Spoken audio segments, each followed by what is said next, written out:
beautiful people. It's Thursday. What happened? God damn it.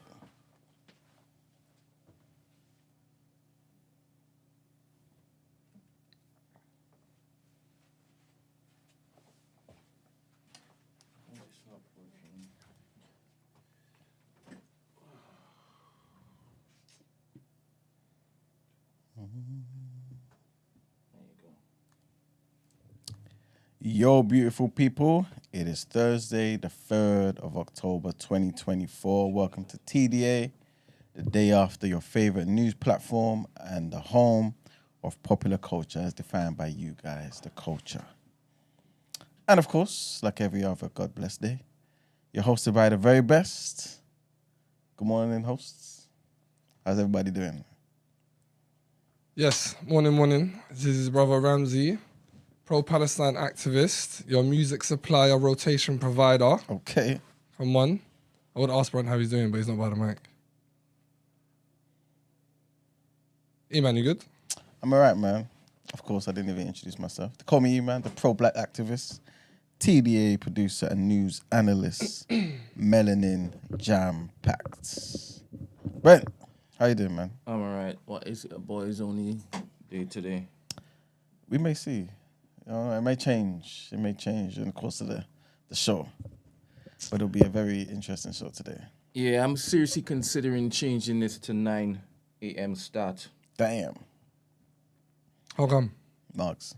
Oh, okay. How is it? I blame Marks. Oh, okay. Yes. Well, anyway. We will see. How are you, Ramsey? I'm all right, man. I'm all right. We ain't Tired. seen you for a while in the stew. Yes, yeah, apologies. Shit's just been mad. Our life, man. Life, adulting, all that shit. But you lot been good? Yeah, man. You know, it's Black History Month and that, so I feel fantastic. Adulting. Is it everything that y'all thought it would be?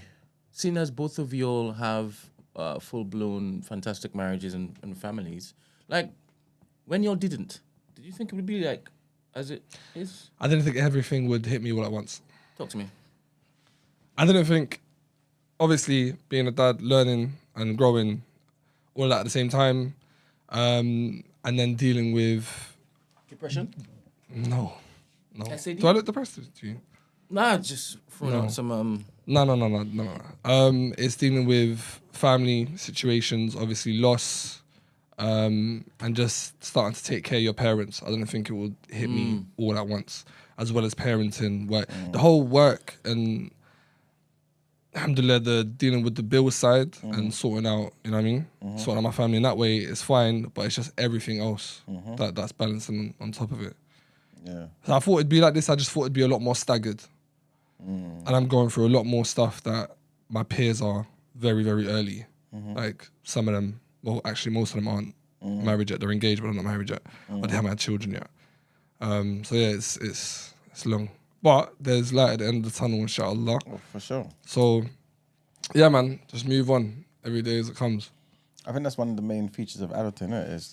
It's unorthodox, isn't it? You know what I mean? Like, for every single person, it's different. And I think that's just part of it. You know what I mean? It's just, it's kind, I guess it's kind of just like coming into the world, isn't it? Yeah, but I feel like know it's what cards you're dealt. whatever. If you're the person that goes through it first, then I feel like it's your duty to help your friends through it when they go through it, or family members when they go through it. So dealing with like a paperwork after someone's passed away, obviously none of us been through it before, but then once you go through it, you can then pass on the knowledge to your friends or family members, say, boom, have this in place before anything happens, and after this, be wary of this, and this. So yeah, that's, I like to think I'm doing that for my people. Yeah, true indeed, man. But alhamdulillah, I'm happy. I mean, I'm What healthy. you keep saying? Like, praise be. What is that? Like, praise be. What is it that you're saying that I don't understand? Like, I'm healthy, I'm good. What's the word? Alhamdulillah. Alhamdulillah. Yeah, but about the... Don't you hit a bit too hard. Relax. Alhamdulillah. Alhamdulillah. Alhamdulillah. You shortening You're adding... You already know the word. Look at you. You added extra syllables in that. You know the word already. Never mind. I will not ask you any other questions when I'm curious. Never mind. So it's a good thing. Yes. All right, cool. I'm just giving thanks. All right, it's good, man. Yeah. All right. You want to participate in the first segment, Ramsey? Or you want to sit this one out? What's the first segment? Black History Month. Oh, come on. I'll participate what I can. All right, then.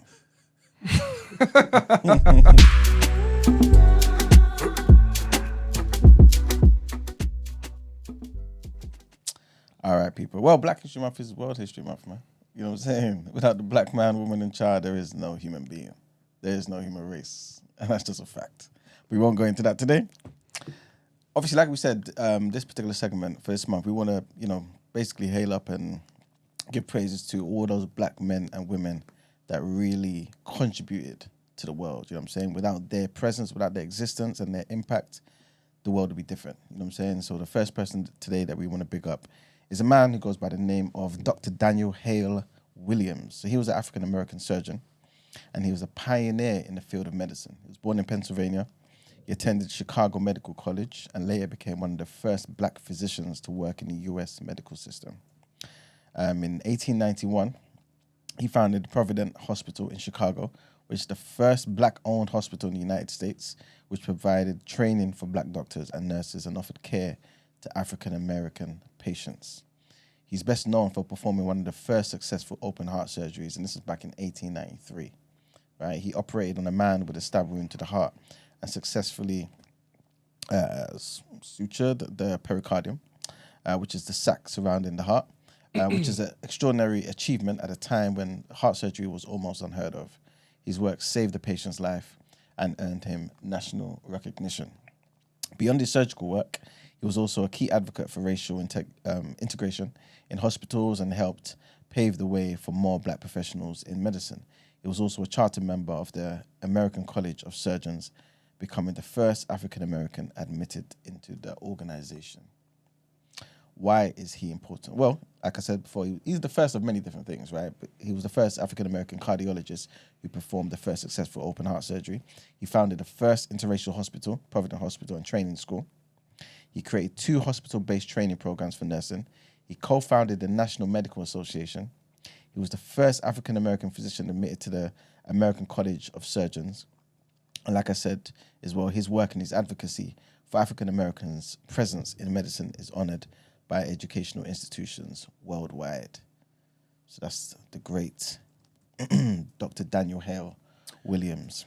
I love when it is that people have access and influence and they know that nobody else could kind of get that position. And then they start like reading out everything that they can whilst it is that they're there. Yeah, yeah. I love that, man. Yeah, man. Really love that. He said a few things that I think everyone can pretty much benefit from. He said, "I know of nothing so conducive to real advancement as the intelligent, persistent, and conscientious effort to appreciate and accomplish." He also said, "The thing that does the most good is just to do good." You know what I'm saying? All the good you can, all the good you can, wherever you can, for whoever you can. The thing that does the most good is just to do good. All the good you can, wherever you can, for whoever you can. Imagine having that mentality. Especially during them times. Yeah, man. Anything's possible when it comes to the heart. I like that. That's what he said as well. Like that. Literally. Yeah. Next person that we want to pick up is somebody who is, I think the first person that we've spoken about in Black History Month who's actually alive today, still alive. Her name is Claudette Colvin, right? She was born Claudette Austin, September 5th, 1939. She's an American pioneer in the 1950s civil rights movement and retired nurse aide. So like I said, she was born September 5th, 1939 in Montgomery, Alabama. And she was growing up in one of Montgomery's poorer neighborhoods. She studied hard in school. She earned mostly as in her classes, and she aspired to become president one day. These were her dreams back then. This is, you know what I'm saying? This is like in the 40s and the 50s, right? So, the reason why she's famous, and this is obviously, again, this is just how, I guess, certain narratives are pushed in the media and whatnot, and the agendas behind them. But anyway, Rosa Parks, obviously, her name is synonymous with the whole Montgomery bus boycott, you know what I'm saying, back in the day. But Claudette Colvin was actually the first person. Yeah. I think I've heard of her. In 1955, she was a student at the segregated Booker T. Washington High School. Big up Booker T. Washington, one of the greatest black men. She relied on the city's buses to get to and from school because her family didn't own a car, right? And the majority of customers on the bus system were African American, but they were discriminated against. It's just some context, but by its custom of segregated seating. So even back then, she was a member of the NAACP Youth Council and had been learning about civil rights movement in school, right?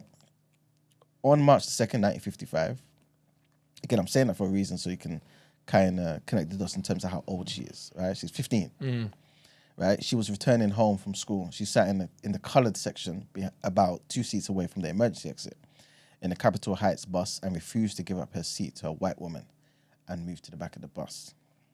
She was handcuffed and arrested for her refusal, and the incident occurred 9 months prior to Rosa Parks' one. There's reasons for why she wasn't picked up. It's mainly because she was unmarried and she was pregnant at the time. So the way it looked, you know what I'm saying? But she's pregnant? Yeah, she was pregnant. At 15? Yeah. Damn. And she wasn't married as well. So the way it would have looked wouldn't have looked good for the actual movement. Yeah. So they didn't really publicize it. But obviously, it was a completely different narrative for Rosa Parks. You know what I'm saying? But history tells us that Claudette Colvin was actually the first person. In 1956, she was one of the 5 plaintiffs in the Broder versus Gale case, which is the first federal court case filed by a civil rights attorney that challenged the bus segregation. She was one of the 5 plaintiffs. The 3-judge U.S. District Court panel determined Alabama's bus segregation laws to be unconstitutional, and the state of Alabama appealed the ruling, taking the case to the U.S. Supreme Court. In November 13 of the same year, 1956, the Supreme Court upheld the lower court's ruling and affirmed bus segregation laws were unconstitutional. While her role in the fight to end segregation in Montgomery may not be as widely recognized, Colvin helped advance civil rights efforts in the city.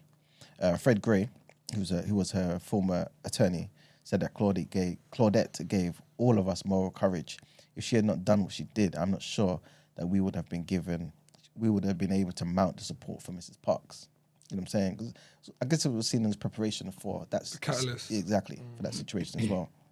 For many years, Montgomery's black leaders did not publicize her pioneering effort. She said young people think Rosa Parks just sat down on a bus and ended segregation, but that wasn't the case at all. Colvin's case was dropped by civil rights campaigners because she was unmarried and she was pregnant during the proceedings. It's now widely accepted that she was not accredited by civil rights campaigners due to her circumstances. Rosa Parks said if the white press got a hold of that information, they would have had a field day. They would have called her a bad girl and her case wouldn't have been given a chance. But yeah, big up Claudette Colvin. Some things that she said, I knew then and I know now that when it comes to justice, there's no easy way to get it. You can't sugarcoat it. You have to take a stand and say, this is not right. You know what I'm saying? She also said, I felt like Sojourner Truth was pushing down on one shoulder and Harriet Tubman was pushing down on the other, saying, sit down, girl. And I was glued to my seat. You know what I'm saying? Legend.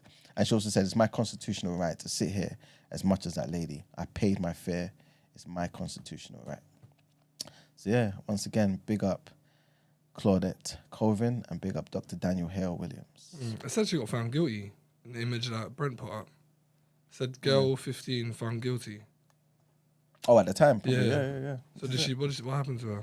I think, they fought the case. Then they did the whole, remember she was one of the plaintiffs, one of the first 5 plaintiffs. It was found unconstitutional. Oh, okay, cool. So she got found guilty, she appealed it. Yeah. All right, cool. Yeah. So yes, happy Black History Month, people. It's a wild article. All right, let's go into our first set of headlines.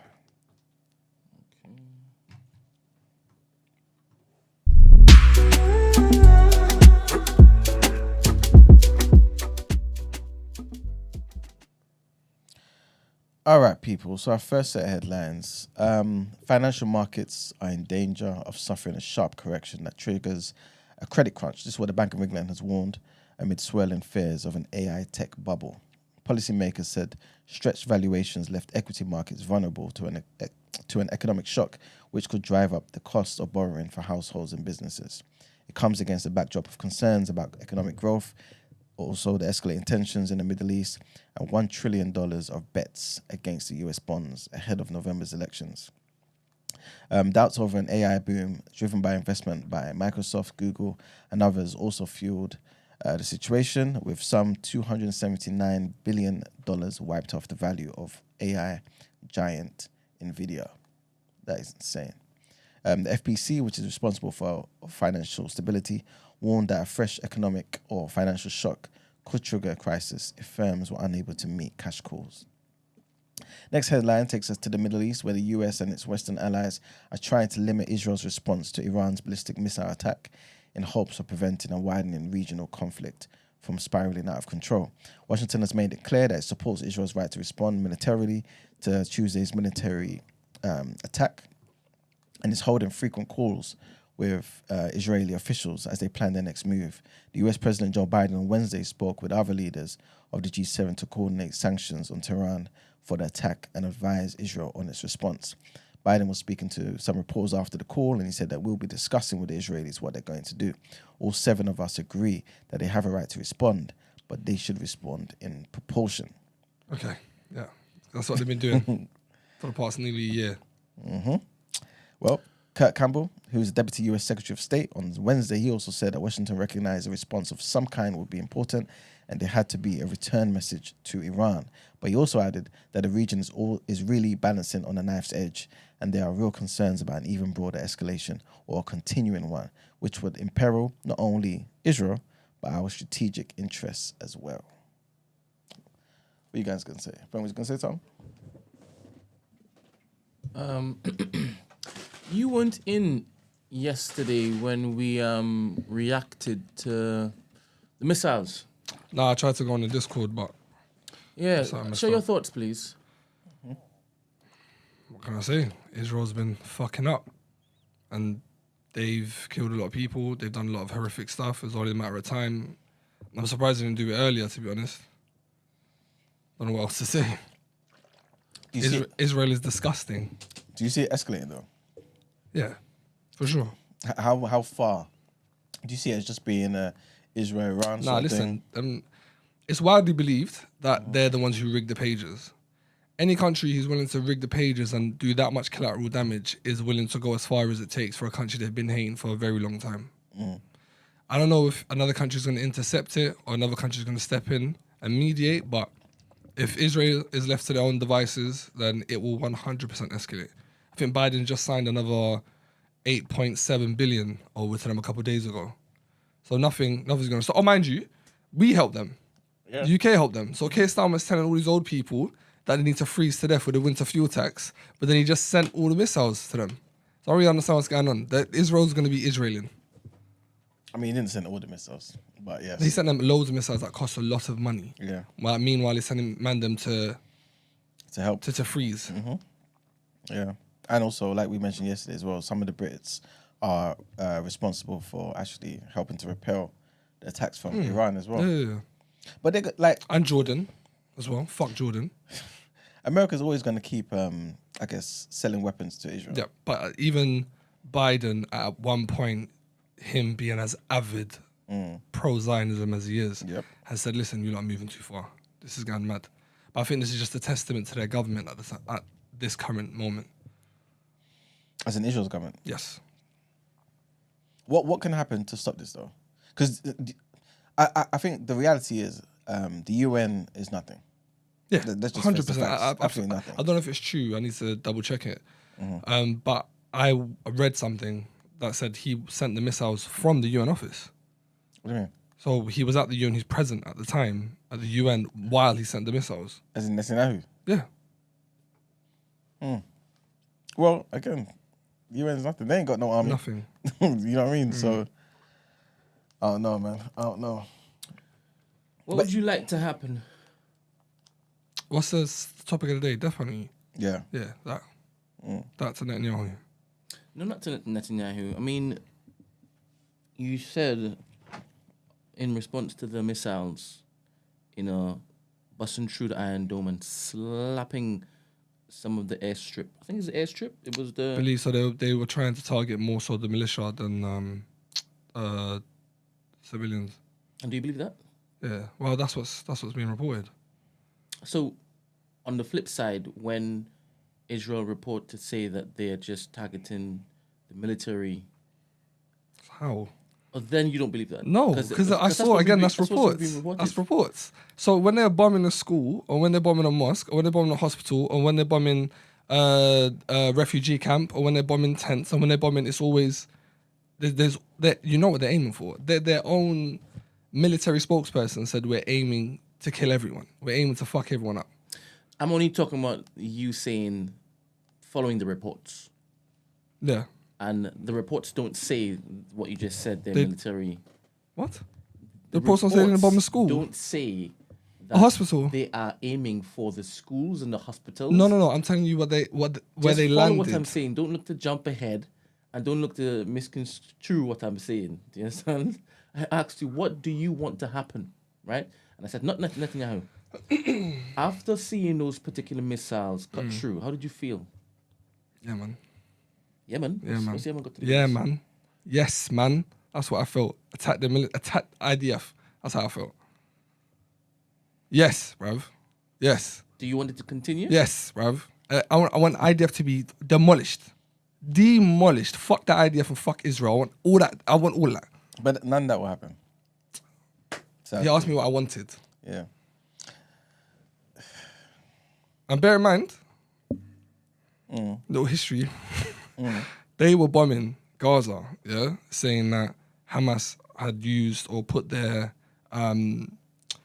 centralized hub, their HQ, within a civilian area. So they had no choice but to kill the children, right? They had no choice but to murder over 20,000 kids. Guess where the Mossad's HQ is? Where? In Tel Aviv, it's in the middle, literally with a bunch of civilians. So if the same thing was done to them, we'll be seen as, Muslim terrorist. Yeah. That's the way they'll be looked at. That always happened, though. That will always happen. Like, it's always one thing for one person, a different thing of course. For the other, innit? So, would you want them to basically take out the HQ? I don't want no civilian deaths. I don't want no children to die. 'Cause I'm not a monster. But the question I've asked you, would you want them to take out the HQ? I want anyone who's guilty in killing civilians to be done out. So if they're using strategic matters to go through, like they done with the, I think it's Nasra, when they got him in Lebanon and he was in that apartment block and they just lick off the whole apartment block and it was just that one guy who they were after. Yeah, they could do that with minimal collateral damage, no collateral damage. That'd be, why not? The apartment block had children in it? I can't remember, but they used a precise aiming to get me. What's going on, man? But yeah, what you said. What? Besides? Before he said, you lick up the top of the apartment block. That's right? what they done. And it did. It licked up the top of the apartment block, right? Well, we licked off a part of it. Yeah. It caused immense damage, right? Yeah, whereas they were saying they were aiming for Hamas militants in Gaza, but then rained 5,000 bombs on them. So it's very, very I different. like how you're saying, but you can use precision. They did use, I'm using that because they were being, you want them to they were contradicting themselves. So they're saying we had to get them because there were militants within that strip and they were using people as human shields. So we had to destroy the whole area. But then when they went to Lebanon, they had the technology to just aim for that one guy. It's just all contradictions. You know, on Piers Morgan, I think Loki recently had a... Yeah, I haven't seen it yet, though. Are you a fan of Loki? Yes. Do you find it weird or interesting how when you have pro-Palestinian interviewees on there and Piers Morgan asks them, do you condemn Hamas? I think he always asks, right? Yeah. Always. Do you find it weird how they never say yes? Like, I have. Mehdi Hassan has said I condemn Hamas. It just started with who? Loki. Loki has. Just focus there. I'm pretty sure Loki has said that. Not the recent one. Yeah. Oh, that's why I'm asking the question. Okay. They always do that because apparently in saying I condemn that, it would mean or allow Piers Morgan to basically wriggle in to basically like justify what the IDF are doing. It can't though. Even with that. So if before we go on, if you were on there, would you say I condemn Hamas? I condemn Hamas killing innocent people. They should have targeted the people who are doing the horrible things, but not the innocent people. So you'd easily say on October 7th what they did was terrorism. Yes. All right, this is good, man. Because on the flip side, whenever there's an Israeli pro interviewee, they're not on what he's on. What do you mean? As in, if this guy now talks about, as in Piers Morgan asked him a question, to basically vilify what IDF are doing. Oh, they're never going to do it. Yeah. I watched a debate yesterday with Mehdi Hassan and Elon Levy, the spokesperson for Israel. I never would have ever thought them two would be in a room together. Yeah. And it was actually done quite well. I think it was in the middle of New York. And they were just debating and debating. It was so good. And similar thing happened. So Elon Levy is not a good debater. He's not like Mehdi Hassan. And he did a whole gimmick thing. It was, if you care about the hostages, he walked over to him, then you wear this pin. And people were like, whoa! Like the quiet cheers. And Mehdi was like, yeah, I do want the hostages free. Like, what are we talking about? Do you condemn what the IDF is doing and all the hostages that are in prison, the children? He was like, no, they're all terrorists. No, they're all terrorists. So they will never. Mehdi Hassan has been on record saying, no, Hamas, what they done, that's a terrorist. It's a terrorism. It's disgusting. But what you lot are doing, by trigger warning, what you lot are doing to the prisoners with the hot rods and you lot are shoving it up men's rectums and doing all this madness, do you not condemn that? Do you not condemn the murdering of children? Do you not condemn you wiping out 15 members of a whole family with impunity? Do you not? And he's just like, not saying a word. It was a really good watch. But yeah. Sorry, man. I think that's why he gets further though in certain conversations and people understanding his angle, because he's willing to say, okay, cool, what Hamas did, I just can't accept that this is decent behavior, you know what I'm saying, or October 7th. But all the other people, like Brent saying, the pro-Palestine people, obviously Loki may have said it, I've never heard him saying it. But Corbyn never said it. You know what I'm saying? And this is why I think Piers Morgan got so vexed at him. It's like, wait a minute, you can't even condemn what Hamas did on October 7th and this and the third. And then the conversation just stops there. I think the angle that, because I have seen some people not answer the question, I think the angle they're coming from is, if it's a revolt against oppression, then it's only a matter of time. And they're probably saying it from the angle where if you were generations and generations worth of your family was getting murdered for 76 years, then you would do the same. So who are we to say what they done was wrong after 76 years of rape, pillaging, 100%. Murdering? So that's probably the angle that they're coming from. And obviously I'm 100%. Saying from a privileged place, like I don't know what person I'll turn into if I was raised in that environment. And most of us don't. So it's the same as those people who were sitting there in the panel. A lot of them are in the same position as you. Because none of them are troops on the ground over there. You know what I'm saying? A lot of them, most of them ain't got no family over there. But they feel the pain though, and they want to support. I think Corbyn's visited them. I think if I went to Gaza, I went to Palestine, and I seen it. I seen it. I'd probably. I don't think you would go up there and still say, "Well, I'm not going to condemn Hamas, this, that, and the third," because you still would I think see it in context that innocent people were killed. You know what I'm saying? So, like, I understand why they're reacting and responding to all the oppression that Palestinians have gone through for decades, right? But in your head, you'll still be like, but the killing of innocent kids. I think living it and seeing it's two different things. Yeah, but you still would feel like the kids, though, who are minding their business, they shouldn't have to die. And in the same breath, you would also say, but obviously this is a catalyst thing from the IDF. You guys have been killing the same year. You killed almost 200 people. Nobody talks about it. In the West Bank as well. It's not even involved in Gaza. Exactly.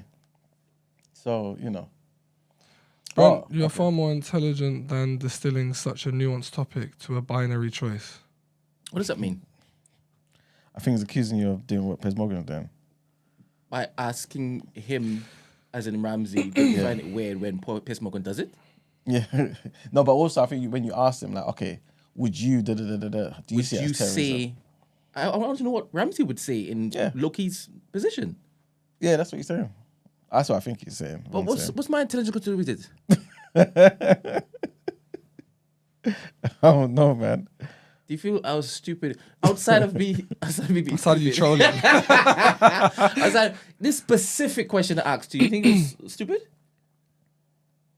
I don't know. You have to ask one. Ask one what he means. Just right back. I'm sure he'll respond. Well, man, call in, man. Well, Black Rob asked him, right? Brent didn't take a position. He's just asking the question. And then Von said, yeah, I'm aware he's asking the question. But my point is, what does this question really seek to achieve? Just Brent being Brent, isn't it? No, I saw the low key thing back and forth. I can't watch Piers Morgan anymore. I'm not gonna lie to you.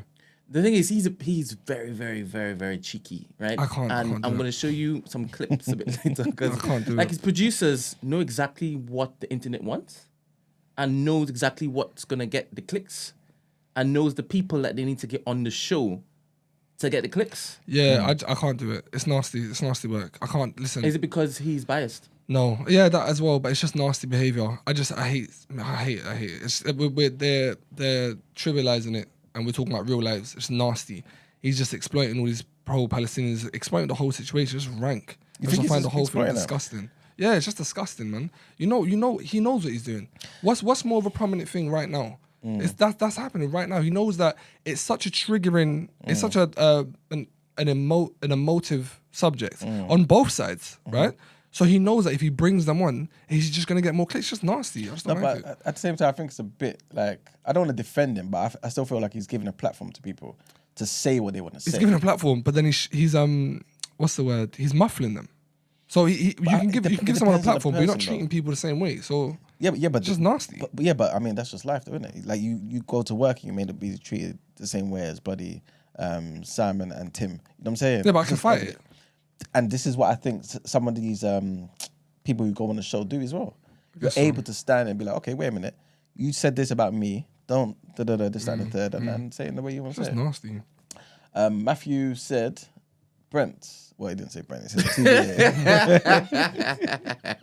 He said, the "Do you condemn Hamas?" question is often used as a way to smother discussions by Zionists, i.e., do you condemn Hamas? Yes. Well, there you go. And then the conversation's done. You know what I'm saying? Yeah, but and that's what Ramses basically did. He can easily push on once he just says, yeah, I don't agree with them killing the civilians and this, that, and the next. And then he push on to what you want to talk about. But a lot of them yes. Do you understand? You're right. And I'm thinking, Loki, you know what he's going to ask you. Yeah. And you know how it's going to be perceived. If he doesn't condemn Hamas, because Hamas is more than just a militia. What it is. Yes, it's being them as a depicted militia. as. Yeah. Do you understand? Yeah. So, but you can't. A war crime's a war crime, right? So he can't. Acts of terrorism are acts of terrorism, regardless of its inception, or regardless of its where it started or where it came from. Can some people argue that, against that though? A war crime is a war crime.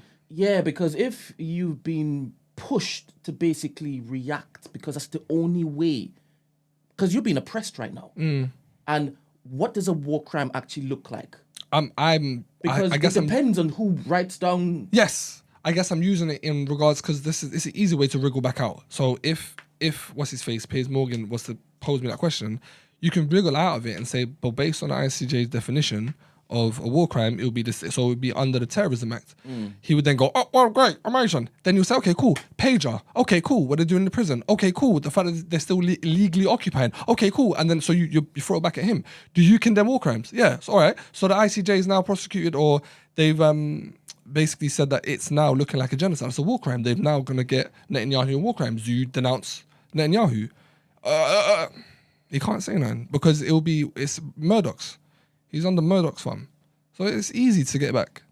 I'm saying all this. I'm not a professional debater. I'm just saying this is what I would say. Would you need to be, though?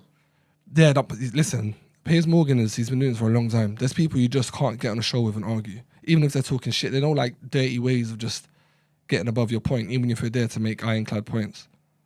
And I'm not equipped for that shit. Oh, you start saying F you. And yeah, come on, man. You know what you effing You know me, come on, man. Come on, man. I'll draw for that straight away. Yeah. But you're allowed to swear in there. Yeah, that's lovely. That's perfect. As long as I can. I don't like the interrupting thing. I hate that. You know, he's like mad interrupting you. He'd ask you a question. Yeah, he always says I hate that. But if you know he's going to do that going in, you can just have the cameras focused on every time he interrupts you. Yeah. By not basically giving in to trying to talk over him. Every time he interrupts, to stop. Yeah. What's the name of that guy we were talking about months ago, the comedian? The way he dealt with Piers was amazing. What's his name? But something with a B. but he would just like joke around with him. Yeah. So he made like a really, really dark humor about it, and it he's twisted an everything. amazing Basil orator. something. Amazing. Yeah, he's an amazing orator. The Egyptian guy. Yeah, the one with his wife. His wife was Palestinian. It should be a thing. Every time he interrupts, I'll probably just look at the camera. I'll just be like, "Where's the camera?" But it's the one. I'll just take a sip. I'll be like, That's 3. "Yeah, yeah." But it's You want me here? yeah, word, yeah, word. Start putting on my coat. I'm just like, Yeah, make it a comedy sketch. But this new one, he has Jaguar Wright, he has DJ Vlad, and he has a what, talk lawyer. about Palestine. Not about Palestine, no. Piers Morgan, sorry. You were saying that you don't listen to Piers Morgan anymore. No, I don't. Yeah. Well, I never did. But I watched when everything was started. I was seeing everything because I was like, what Eman said, he was giving the platform to pro-Palestinians. Because he really started out pro-Israel, like proper, fiercely pro-Israel. proper. And then it started to tilt a bit. Started to crack. And I guess some clips now, because he still has a bias towards protecting certain He'd have to. parties. He'd have to protect his own interests. Yeah, and the show's interest also, which is his interest. But yeah, I guess he's become more open to questioning certain IDF supporters or Zionist supporters. Has he mentioned the word Zionism, or is it just the pro-Palestinians that I brought up on the show? I feel like it's the word that's stifled a lot when you talk to a pro-Palestinian, pro-Israeli. I'm not sure if Piers Morgan runs with that particular word. Yeah, Zionist. I don't don't know. think he did. Because of the conditions, I don't know. But yeah, I haven't seen the Jaguar Right stuff. I'm surprised he's given that platform. Same. Serious? Yeah, I was Talk to surprised. me. Because wait, why are you surprised Piers Morgan's producers have given her a platform? Because you know, as you just said, He's you nasty, don't, it's you nasty don't work. watch it anymore because it's clickbait this time. Yeah, So yeah. why would it be a surprise to go into Piers Morgan? to be fair, as I'm saying, I just thought of that. You know, is that black woman who was her whole thing is about pretending to be on crack. What? Yeah, I can't remember what Who? her name is. I think she's a comedian. She's black, wears crazy makeup, powder all over her face. Basically behaves like she's on crack or something. I have no idea who that is. Yeah. She came on one time. Tiffany Haddish. No. She came on the show and was just behaving like all crazy. Anyway, I don't know, with Jaguar Wright, she's very, you can't control her. Yeah, she doesn't seem like she's Like, you know what I mean? Like she could really say two sandwiches anything. short of a picnic. You know what I mean? Like she could say anything. And I'm pretty sure you've got some things to prove that. You know? So question. So what are your views on what she exposes? I think there's truth in It's some like, of the things it's she like says. just But verbal diarrhea, yeah. bruv. It's just But this and this. some things I just think, no, come on now. No, I can't accept this as truth. And by the way, P. Diddy, I saw him get his nipples sucked, and No, then don't- she don't- moves don't- on. Don't make things up that you think she. No, I'm could saying I've say. seen the clips, and then she would just bounce from. Oh, so she did say that P. Diddy She got went his nipple sucked? No, but she would say something that crazy, but then move on like it's normal stuff.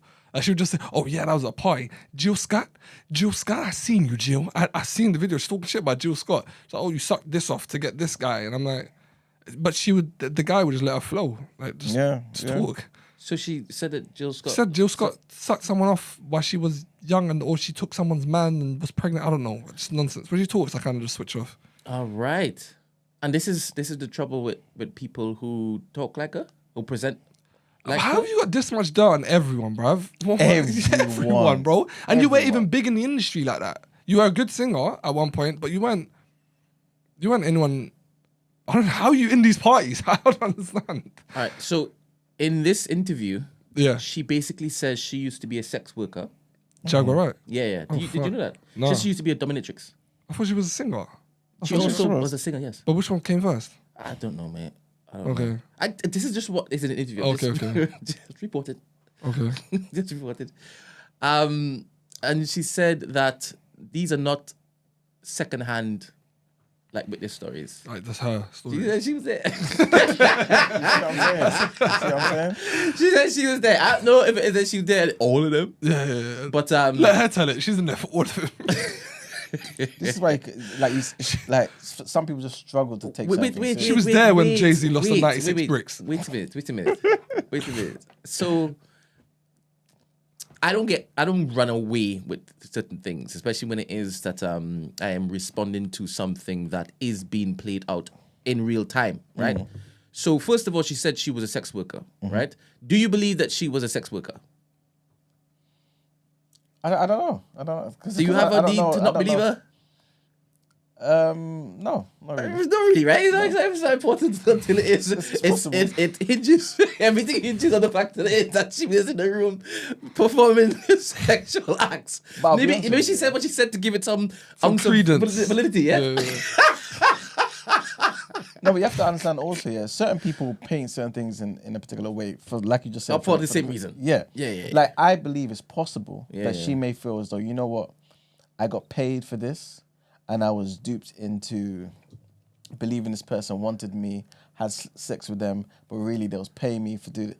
And somehow the transaction is like, I might as well have sold myself, basically. Or this person treated so you me don't like... think she was a sex worker? No, I'm not think saying that she was massaging it to basically fit the narrative. I think that's possible. Of her having access. I feel like that's possible. All but at the right same then. time, like if she was a sex worker, she was. I don't think it's that crazy, to be fair. All right. And the dominatrix gives her a bit more power, right?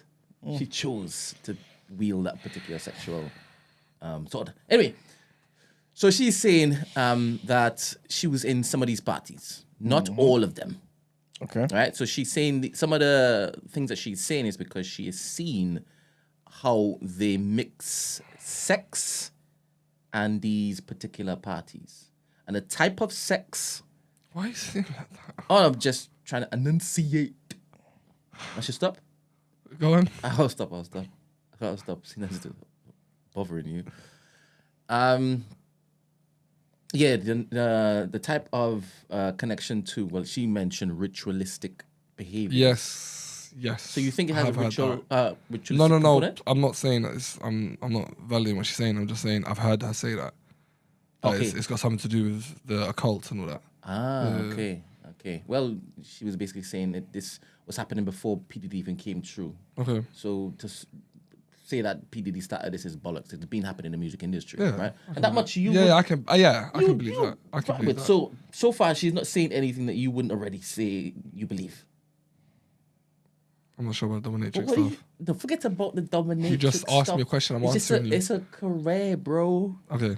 It's a career, bro. You asked me I that's- know a dominatrix currently. Cool story. Nobody, school story, bro. Nobody would believe she's a dominatrix. Oh, okay. Nobody. But anyway, we'll get onto that a little bit later. Hopefully not. No, I've got videos.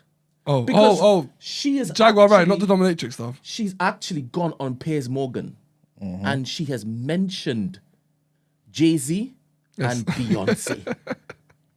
Piers Morgan. This was just last night. That's a libel case. She's about to But get this is what fucked the up. lawyer was saying. There was lax. Jaguar White, then there was DJ Vlad, and then there was the lawyer who's representing one of the people who are trying to sell one of the tapes with one of the guys who are more powerful and known than Diddy. That's in the tape. Now, Piers Morgan did ask her, is he engaging in illegality in this tape? She's like, to be honest, I don't know, because I don't know how old the girl is in that, but it could just be like a consensual, rendezvous. But the person in the tape is what is being discussed. And obviously, because he started off with Jaguar White, right? He knows full well people are just going to attach Jay-Z's name to it. You understand? Oh, to the tape. Yeah. I thought you were talking about Leo Cohen. Okay. I wouldn't. Oh, I mean bigger than thingy? Yeah, if Yeah, she's it's bigger how than we- Diddy, then it'll be it's- Leo Cohen, right? There are more people bigger than this Clive as well. Yeah, but Leo Cohen's Okay. at the top. Yeah. I assumed it was Leo Cohen. Is that what you assumed? Yeah, like people are going. Oh, never mind. I'll be digressing. Do you think Jay-Z's bigger than Diddy? Yeah. Much bigger? No. It depends on what you're. It depends on what you're talking. If you're talking Just without any clarification? Any other- rap game, yes. Money game, I don't think so. How about you, Manuel? You think Diddy's richer than Jay-Z? I think Jay-Z's richer now. No, I think it was on Forbes. I think Diddy's always been on top on the Forbes, isn't it? I thought Jay-Z overtook him. That's what I think. Well, I swear, Diddy's been number one for a while, no? But they probably go back and forth, to be fair. Yeah, because it was Ciroc that sorted Diddy out. In regards to his money, doesn't matter. Never here nor there. Okay. Where's Kanye West in there, though? I think he's always been like fifth. I think Kanye's... I don't know, to be fair. Do you remember when he had the situation? Yeah, when he said what he said. Yeah, When he froze his accounts. how much was in his account? It was like, what, 200-something million? That's liquid, you know? He's up there. Yeah, well, for sure, no one's denying that. No, but I mean, But he ain't 1,000 bottles of old baby oil up there. that costs a lot of money. The baby oil? Yeah. No, wait. I'm joking. Probably a premium brand, though. I heard a little.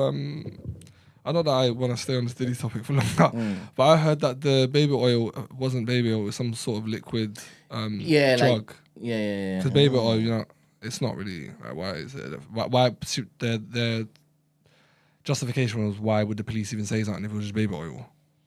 There's a liquid drug that gets you. I think it's in a similar vein to ecstasy or something like that, and it makes you all loosey goosey. It says here in 2023, Jay-Z's net worth is estimated at around 2.5 billion, while Diddy is estimated at about 1 billion. Okay. Right. But in terms of his impact and influence, isn't Jay-Z bigger than Diddy? No, I don't think so. Because you got in the music industry. make it work world, What? the corporate world. I think I don't. To what capacity and what I what thought field? he's in. Well, I could be chatting absolute rubbish. I think he's in more influential rooms. I think they than were, Diddy is. but I think Jay-Z's gone higher now with the NFL and Super Bowl and This is what I'm talking about. all that shit. I think Jay is bigger now than Diddy, but Diddy was at one Then point. you might be right. It could be Leon Cohen. I think so. there's nothing higher than him, to my knowledge, Leo that we Cohen? know of. Yeah, Leo Cohen.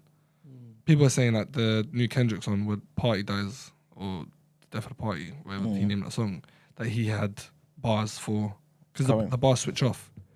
He says, "I want to go for you and your son," and it cuts off. But in my head, because it's a black lawyer, I don't see it as him. I see it as Jay-Z, because they've gone to a black lawyer. Jay-Z won't have his lawyer talk on camera.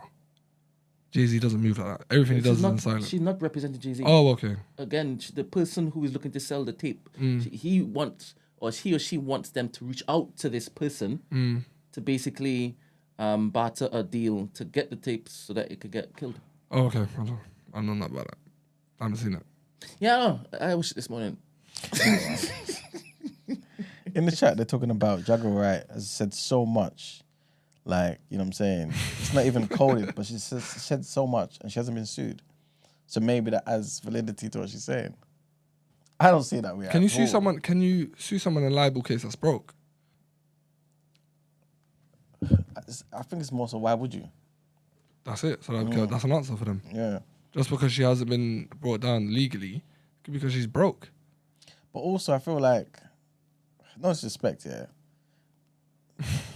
Like, why would you give attention to a mad woman? I didn't say all that. That's what you're thinking. No, but I think people out there think there's mental health, right? I think, yeah. It's because of how she presents herself? Yeah. And Orlando Brown. No, just everything. It's just... And Orlando Brown, that guy as well. Oh, please, don't. Who's Orlando Brown? The guy from man. That Saw Raven. Is he the producer? No, he was the actor. guy. At one point, was the love interest on the show. He was one like Raven's friend. Yeah. He's like The one that Jagger talked about Wright. sucking off Diddy and Jay-Z and that. Yeah. I think he's done Drake as well now. Yeah, he was like, they sucked me off and they started singing a song. He's moving mad. I don't know who Orlando Brown is. Google it. But the person who's brought the case is one of his producers. Dude, The one what did who was there saying that he got shopped around. Diddy allowed Cuba Gooding Jr. to feel him up. I think I heard something about that. And then there was a picture. Oh, is it Little Todd or something? Little Rod. Yeah, That's it. Yeah. I thought that's who you're talking about when the interview was saying Orlando Brown. No. Orlando Brown's Orlando like Brown's an Jagger Wright actor. times 5. Ah, okay. So times 5, bro. So I obviously I didn't know about Jagger Wright until Esther was talking about how all of her things Oh, are no, shits. Jagger Wright's been busy. She's been on Vlad's platform. She's been on a lot of platforms. Okay, Piers Morgan. What? Can I finish what I was saying? Oh, sorry. You sure? It's right for you to do it. I didn't know who she was. No, I'm joking. I didn't know who she was until Esther was telling me, well, everybody here, that everything that she said, it came true. Apparently, she's the hood Oracle. Apparently. Oh, okay. I don't know. Apparently, she's been saying this for years. Okay. But that is, I think you can, a broken clock's right twice. You know what I mean? But tell me, I could understand you saying that the wild thing she says, it's hard for you to believe because it's wild. But I've asked, give me an example of what a wild thing that she said. I think you mentioned the Jill Scott thing. Jill Scott. So that was wild for you. It's I can't think of one exact thing because I don't really tend to keep stuff like that in my head. I don't know. It's just a mix of stuff. It's a similar thing to Terrence Howard. He could say one thing right, but because he said so much shit that I find nonsense, I just won't take it seriously. And if that makes you a bad guy, I don't know what to say. I'm not going on at Terrence Howard road because if I start asking you what did he say that was wild, you're going to only go to one. That's one. correct. That's nice. Correct. That's nice. So let's go instead to. Just slipped my mind now. Okay. Because you mentioned Terrence Howard. Wild, wild, wild things. I have to get back to it now. Okay. But in the docket, Got it. Sorry, Manuel. Go on. Go on, Piers. No. I'm asking him. Can I use get it one. off? Right. Yeah. Thank you very much.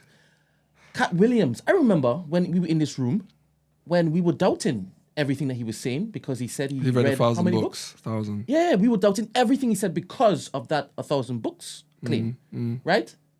But are you saying that you doubt him now? Both of you all, please. Not all at once. Doubting Cat Williams. Yes. Or yeah, still. 1,000 books. No. At what age? 15 or something like that. It was younger. I'm paraphrasing. It was younger. Oh, younger? Oh, okay. It was younger. Yeah, it was like, 300 books a year or something? As a 7-year-old? So, what I'm saying is, he said that was wild. That's the 1+1. People keep on bringing up Cat Williams. I'm sorry. That was the 1+1, right? But yet, he said, all these big dick deviants are going down this year. Did he? Hey, if you invite you to a party, you gotta say no. TD Jakes. And what happened right afterwards? Yeah, a lot of stuff happened, man. No, so, speak to that point. Like I just said, a broken clock is right twice a day. So he was just grabbing. Yeah, I everything. don't know why people keep on talking about Cat Williams like he's the Oracle. I'm not treating both of them, but Terrence Howard's definitely stupid. Sorry, I can't. You're arguing maths. One is being, one's being. Wait, Piers, hold on. One's being, one's being hyperbolic, and the other one is literally arguing with a fact. So I feel like I don't know. One is crazier than the other, but I don't know what to say. Yeah, I guess it speaks to. And wasn't that Cassie thing happening the same time Cat was on Shannon Sharp around that time? Wasn't the whole Cassie situation, the legality, the court case and stuff happening? But I remember when that Cassie thing was going on, people were also calling her mad. No. But someone being as high up as Cat would know or have seen stuff in parties to know that what Cassie's saying is true. So he could have had inside knowledge or inside information. Oh, so you're saying he borrowed from the court docs? No, I'm saying he's probably seen or had people that's within the circle, the higher ups, to say that they have seen or he has seen him attack Cassie in some sort of way. So he knew that the case with Diddy was going to come to fruition. He knew that there was something on. He might have known it. It's not too far fetched to say. Do you see me as like a sucker? Like, for example, With Terrence Howard, yeah. If I have resources, right? And everybody knows I have resources. Doesn't matter what the resource is. I have a wealth in many different disciplines, right? And somebody comes to me for help, right? And they basically give me a story, right? And they present it in a haphazard way, and they mix in other things that are weird and wonderful, right? And I'm like, come in, sit down, have some tea. Do you think I'm a sucker because I'm more open to the wild things and wild accusations of human beings than y'all are. I don't think you're a sucker. I just think you enjoy it. I don't. This is all entertainment. I don't enjoy it. Come and tell me a story. Because you've told me some wild stories. But I haven't. You have. You fucking have. Emmanuel's laughing. You have, bro. You told me wild shit. Y'all keep saying stuff like this. I have workings out to everything I utter from my mouth that can be seen. You didn't remember as a the story you told conspiracy me. I had to remind you, and you started laughing like you're doing now with your eyes all tearing up. No, it's possible, but you need to tell me what you're talking about. You told me some wild shit. No, you can't do that. When you say, I can't do that. But you've told me. No, I can't. And I've asked you, give me I can't one. do that. I can't give do me that. one. I can't do that. But this is where you're. E-man, am I allowed? You see what you're doing? E-man, am I allowed? Am I allowed? Okay, I can't. That's how you corroborate. I got to double check it, E-man. You go to the guy. Nah, yeah. Because E-man, you know how mad I will go. I can't. But once I'm off, I'm off. just I can't one. do it. I If can't. it's so wild. E-man, can I do it? No. Okay. Be prepared to be the one that looks like a liar. Okay. It's not worth it. Okay. Wait a minute. If E-man says no, I ain't doing it. Wait. So, do you know what he's talking about? Potentially. And you've told him not to say it? I'm saying Not now. anything. Not on air. Not on air. I'll tell you Anything. happily. It could be very dangerous, man. You can mute it. For who? Not me. All right, mute it. You mean you? Is it muted? Oh, not for me. Then for who? This ain't got nothing to do with me. All right. Do it quick, because I don't like when people have dead silence, All right. man.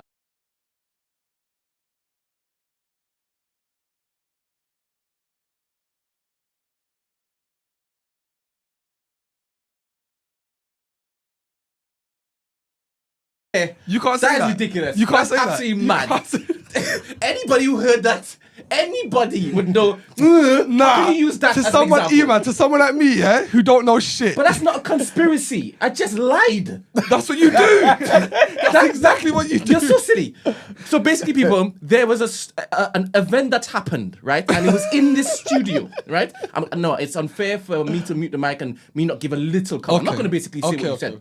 Yeah. It's not for me, brother. It's not my fucking. I'm only repeating what I got This is told. not an fam. example that Okay, I asked for okay. because I was speaking about conspiracy I don't theories give that a fuck I either can way. show workings out. I can show you how I got here, right? Right. So there was an event that's happened in the studio between one of the hosts, or two, right? And attached to it is a real event. A real event. And I'm looking at Ramsey whilst I'm telling him what's happening, right? And his eyes are beady. You know how it gets when he's Relax. cussing. Yeah, When he's cussing. Okay. When he's incensed. Beady, like when I'm- he's passionate. Like you're interested, intrigued. So the truthful part of the incident, for me, the reaction that he gave me, it wasn't enough. He said it wasn't. It wasn't enough. The truthful part of it, because anybody who heard the truthful part, they'd be like, "Oh my gosh, can I see?" Because I've got the footage.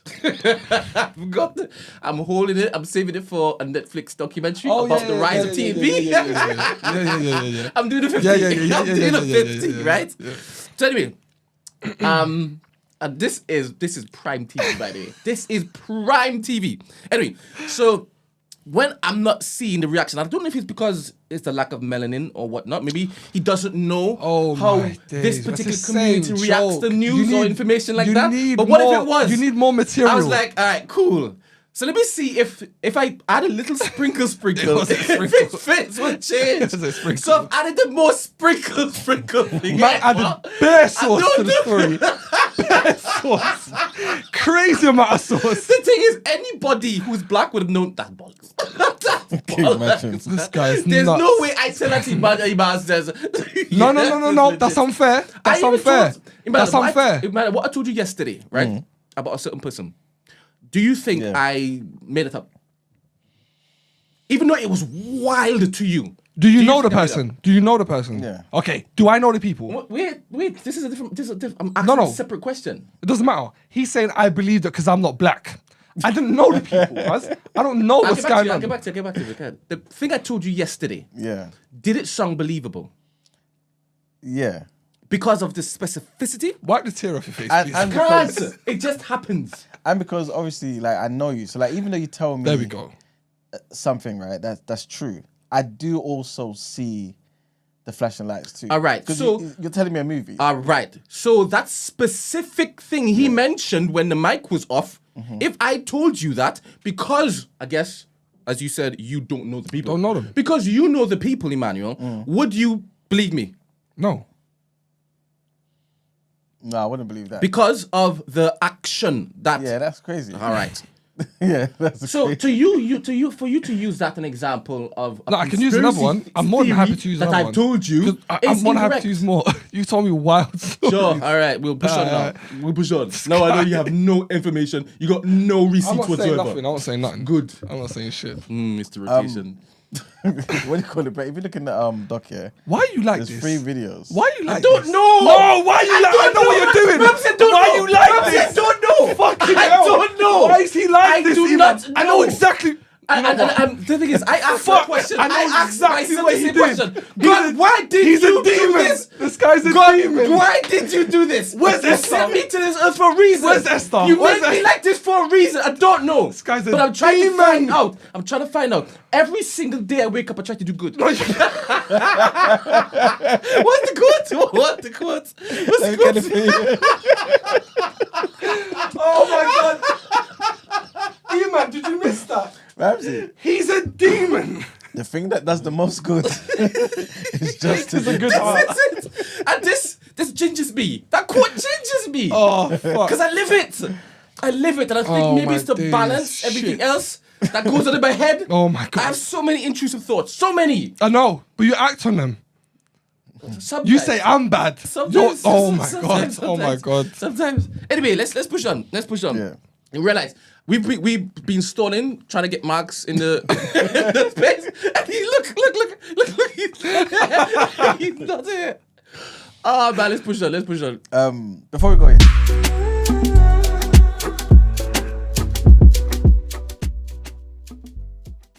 all right, people. Topic of the day. It's linked to what we were just saying, and linked to what do you call it? What you're gonna play as well, Brent. Yeah, because you're gonna play your videos now, innit? Do you want me to? Yeah, might as well. Mark's gonna come in. What's it got to do with capital punishment? No, you know the Jaguar Right stuff. Yeah, I know. Yeah. I thought you were going to link it after the fact. Yeah, after. All right, okay, I can introduce it. Yeah. But before you do though, I want you to play. There's 3 videos in the doc Okay. from Orlando Brown, so you can see what we're talking about. And so the people who For don't know. fuck's sake. I don't know who he is, so You will learn. You're gonna learn today. By the way, these videos are you random go videos get this work. that I just picked. All right.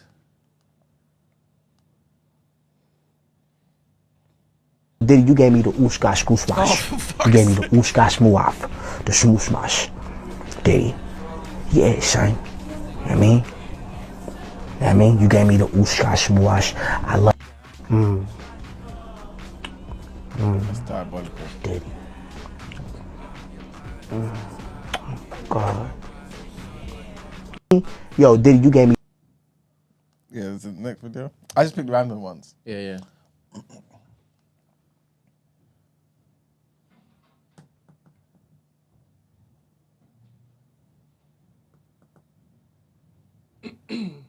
Imagine, look at that.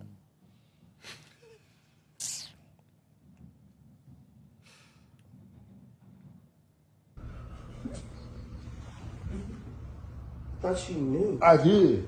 Okay. You're Jesus.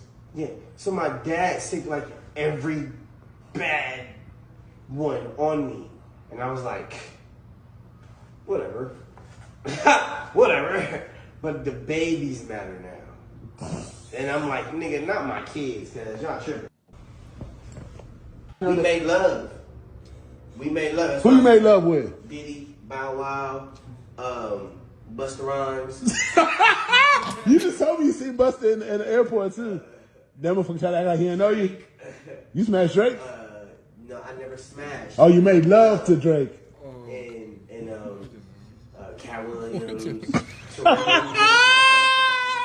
Why is this a part of the docket? Bro, you smashing a lot of people. What's that nigga name? Terrence Howard. Terrence Howard. Usher. Usher's a gusher. And, What the fuck?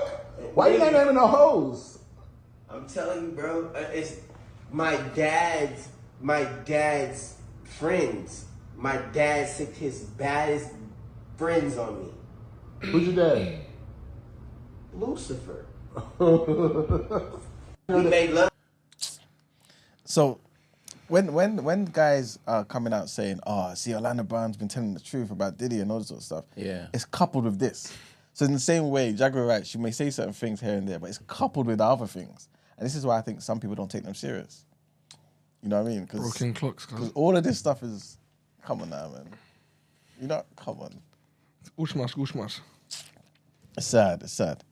Anyway, yeah, Brent, you got some videos to play us. Okay, so I just thought it was very, very wild that she went onto that type of national platform, knowing full well that it feeds the internet massively. Clips are going to be made out of this, and it's going to go everywhere. Obviously, the Beehive and the J-Hive, whatever it is, they're going to look to... You right? Oh, sorry. I just got sent something really funny. Sorry. You want to compose yourself? You come back in the room? You want to share it with everybody? I'm just getting trolled. I'm getting trolled by you. By me? I'm getting trolled by my wife. Serious? She said, took a screenshot of me now. and then send this. What's that? Look. Spider-Man. With Spider-Man in the back. So I don't understand the meaning of it, though. I can see what it is. Ah. She got jokes, man. I'm just trying to do my job. Just send to yourself a tiny bit, please. All right. Yeah, so she doesn't see the mirror. Oh, okay. Yeah, thanks, babes. Love you. Yeah, like, I don't know if it's irresponsible of Pras to do this, but this is his brand at this point. But I think he wanted mess. 100% I think he wanted mess. I'm going to have to put this on 1.5. I hope it doesn't offend anybody. And I think she displays not as much erratic behavior that she normally does when she has her own platform. Well, because the Me Too movement was a ruse. It was a setup. It was a scam. I'm saying that now, publicly. Dream Hampton spearheaded the Surviving R. Kelly campaign, which fueled the Me Too campaign. And that was all funded by Sean Carter to make sure that Robert Kelly went to jail. Get his lick back. Why is nobody understanding that Dream Hampton was being financed and ran by Sean Carter? They were able to go and get all of these witnesses because he was there with Robert Kelly. How does Jay-Z sit down with Gayle King and she not ask him one question about the intersection between him and Aaliyah and Robert Kelly? This is insane that people keep refusing to see what's right there. If the Me Too movement were real, why aren't they speaking now? They've also been very quiet in this time of the diddler's downfall. Jaguar, yes, they're on vacation. If this goes to court, Jaguar, do you think that the world is going to be shocked by what comes out? Oh, absolutely. I just don't know why they are. It's been happening in front of everyone's faces for decades. For decades. How many victims? What's the difference between me and Judy Garland? Social media. How many victims? There was none for her. How many victims potentially do you think there could be? Thousands. I've talked to hundreds that I deal with still myself. I have 3 victims right now who are willing to give testimony about not only what Mr. Carter has done to them, but his wife as well. They're a nasty little couple. They do nasty things. What do you think happened with Kim? Keeping people against their will. Putting people on planes while they're unconscious, just like Aaliyah got on that plane. Unconscious. There's a lot of things that people don't want to talk about, Pierce. Listen, like I said, Jay-Z and Beyonce are not here, unfortunately, to respond to that. I know. I'm just being honest with you. You're perfectly entitled to your views, obviously. Kim Porter, yes. A new book claims that Diddy may have been involved in her early death. What do you think of that? I think people should really look into that more. I am friends with Albie Shore. I love him. I love his children. I knew Kim. We used to all hang out together at the Kit Kat Club back in the mid-90s when Diddy was first starting his reign. I watched that whole thing happen. And everything that Albert has been through, every attempt on his life that has been ignored by the authorities, it all leads back to Diddy. And everyone knows it. The wiretapping of the phones, putting AirTag on children during visits, These are normal practices that these people do. If The victim, he's just the beginning. Until him and his cohorts are all held to account publicly and legally, the victims, they're not safe. He was selected to be the demon that he is, to keep the culture in line so the industry could continue to rape it for all of its precious jewels. We have too many lost. The list of lost is ridiculous, and everyone knows Diddy was selected for this job. He's the Judas. Do you think that if he's cornered in the way that he's been now, that he may start revealing things about other people? He has no choice. His ego and his drug addiction won't allow him to do anything different. Anybody who thinks he's not going to talk is crazy. The simple fact that he's not saying more now only means that the people who have been protecting him all along, who put him in position to be such a horror to the black community, still find value in him. He's got everybody on tape. They all know it.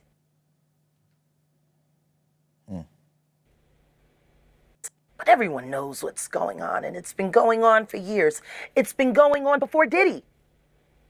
See, people keep looking at him like he's a Sputnik that came out of nowhere. This is someone who was designed to be what he is. We got to stop making Diddies. And if we're going to do that, then we got to go back. We got to go back to even further, the mentors of these people. Because Diddy was taught how to do what he does systematically, and Clyde Davis has been his greatest teacher.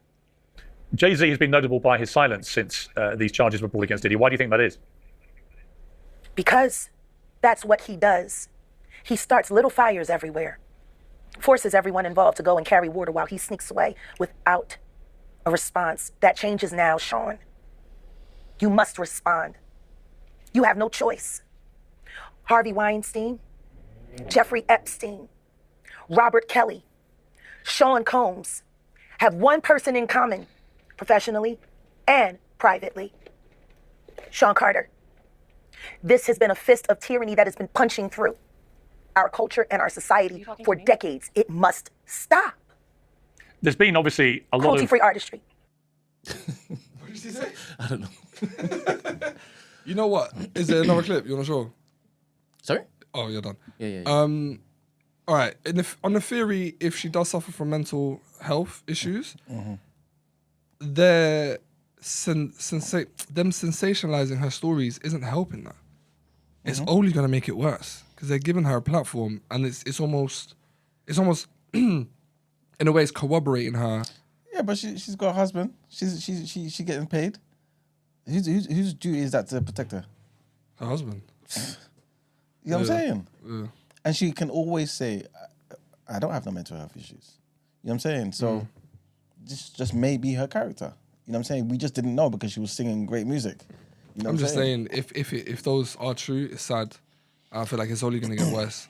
She's like, imagine that you went from the bottom of just YouTube clips of fucking Piers Morgan. And they're only going to go to her. Now that Piers Morgan's set it off, he's initiated this. Fucking CNN's going to be hitting her. Fox is going to be hitting her. Like, she's just going to go... I'm saying. She's just going to go crazy. And I don't think it's not healthy for her. If she has issues, yeah. Would you say Orlando Brown has... 100%. Yeah. He's got a history of drug abuse as well anyway, so... I'm not sure it's I just don't know if favors. that's the case with Jagger Wright. I hope she's all right. Yeah. I hope she's all right. But then again, What?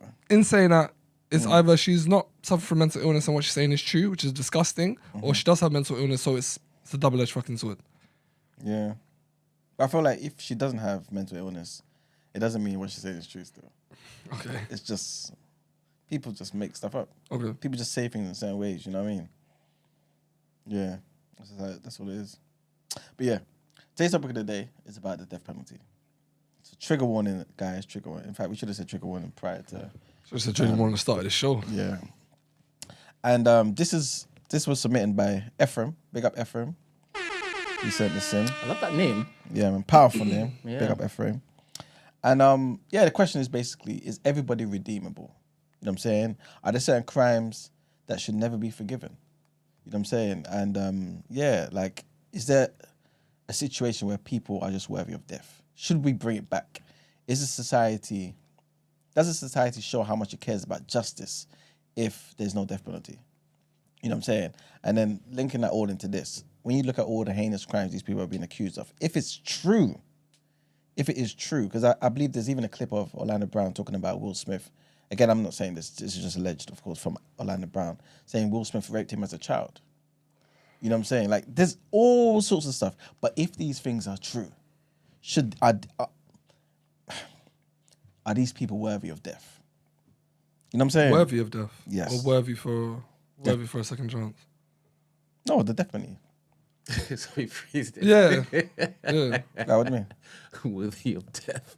Yeah, because you know certain crimes is No, like, I understand what you're Okay, saying. It's, okay. it's Ramsey that has a problem with what you just said. Okay, cool. Not me. Yeah, man, what's your thoughts, man? I think everyone deserves a second chance. Okay, cool. No, I'm chatting shit. Remember you were talking to me? No. No, bruv. No. Fuck out of here. No. If you're a paedophile. And also, let me preface everything I want to say with, if there is 100% proof, because man, them are getting sent to jail now for shit they didn't do. Exactly. So let's talk in an idealistic world in which everything can be proven and the person has actually done that crime. And it's true. Yes. It's not a perspective that's Yes. showing it as Yes. true. It Yes. is So the let facts. me lead with that. Okay, cool. If the nonce is a nonce, he should die. Okay, cool. Trigger warning. And I hope people who've been watching the show know me by now, and they know how I'm like when it comes to these discussions. When it comes to certain discussions, I'm going to say certain things, you know what I mean? But just so that we can think about this, right? Are there, trigger warning, are there different degrees of nonsense? No. You see them as all the All same? of them. You sure? Yes. No, we had this, actually, me and Brent had this conversation. Okay. There's different words. Okay. So pedophilia is one thing, then there's another word with the ilia, and it kind of it ranges on the age. the age, yeah. No, all of them. You see them all the same? All of them. I don't give a fuck about the age of consent. All of them. You want to push back on that, Emmanuel? I'm thinking about it. The reason why I say that is because I feel like trigger one again. This might sound crazy, yeah. What happened? I'm about to go. I'm about to go early. I'm about to go. Brent is moving mad today. You can go after the invitation. Do what you came here to do and get forward. Sorry, go on. The reason why I'm saying that is, yeah, and again, I don't want to be sounding crazy, yeah, but with the whole like rape, right, stuff, there's like rape is pretty much an umbrella term that has certain crimes under that same umbrella, that banner of just this is rape, Like right? stealthing. And, Exactly. Yeah. To me, right, I feel as though there's certain things that's worse. And it might be because obviously when we grew up, we had certain ideas of what rape was, i.e. there's a vulnerable woman walking by herself, she's gone down a street by herself and she's been violently attacked.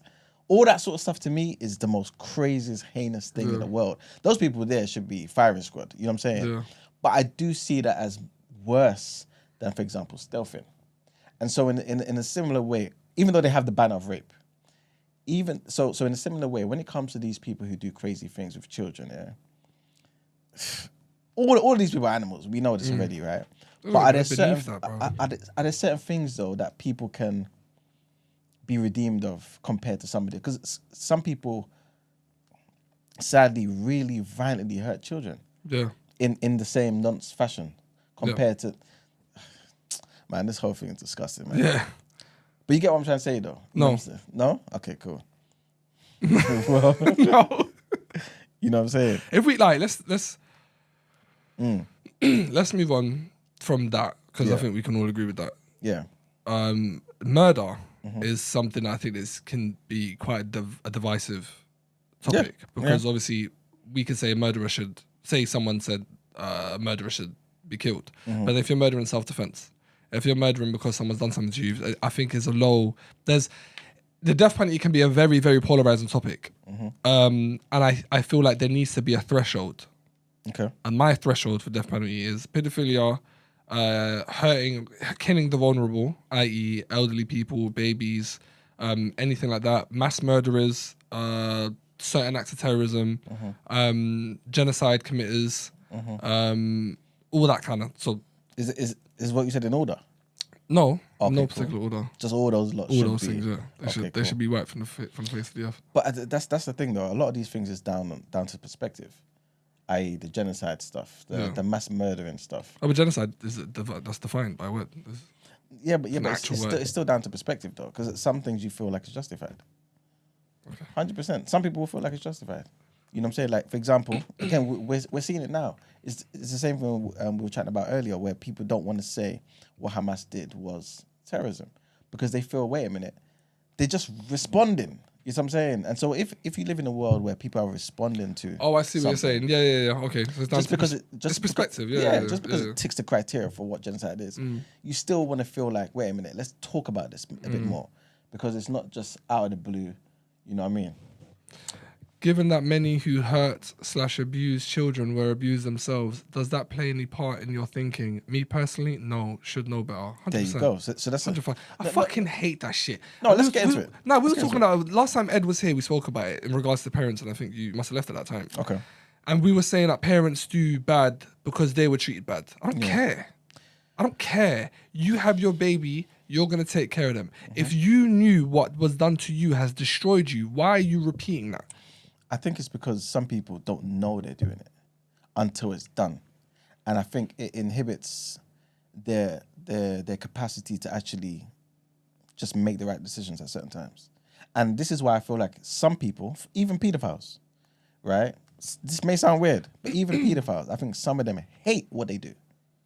I genuinely believe that. Because I feel like some of these people... taking out the misery then.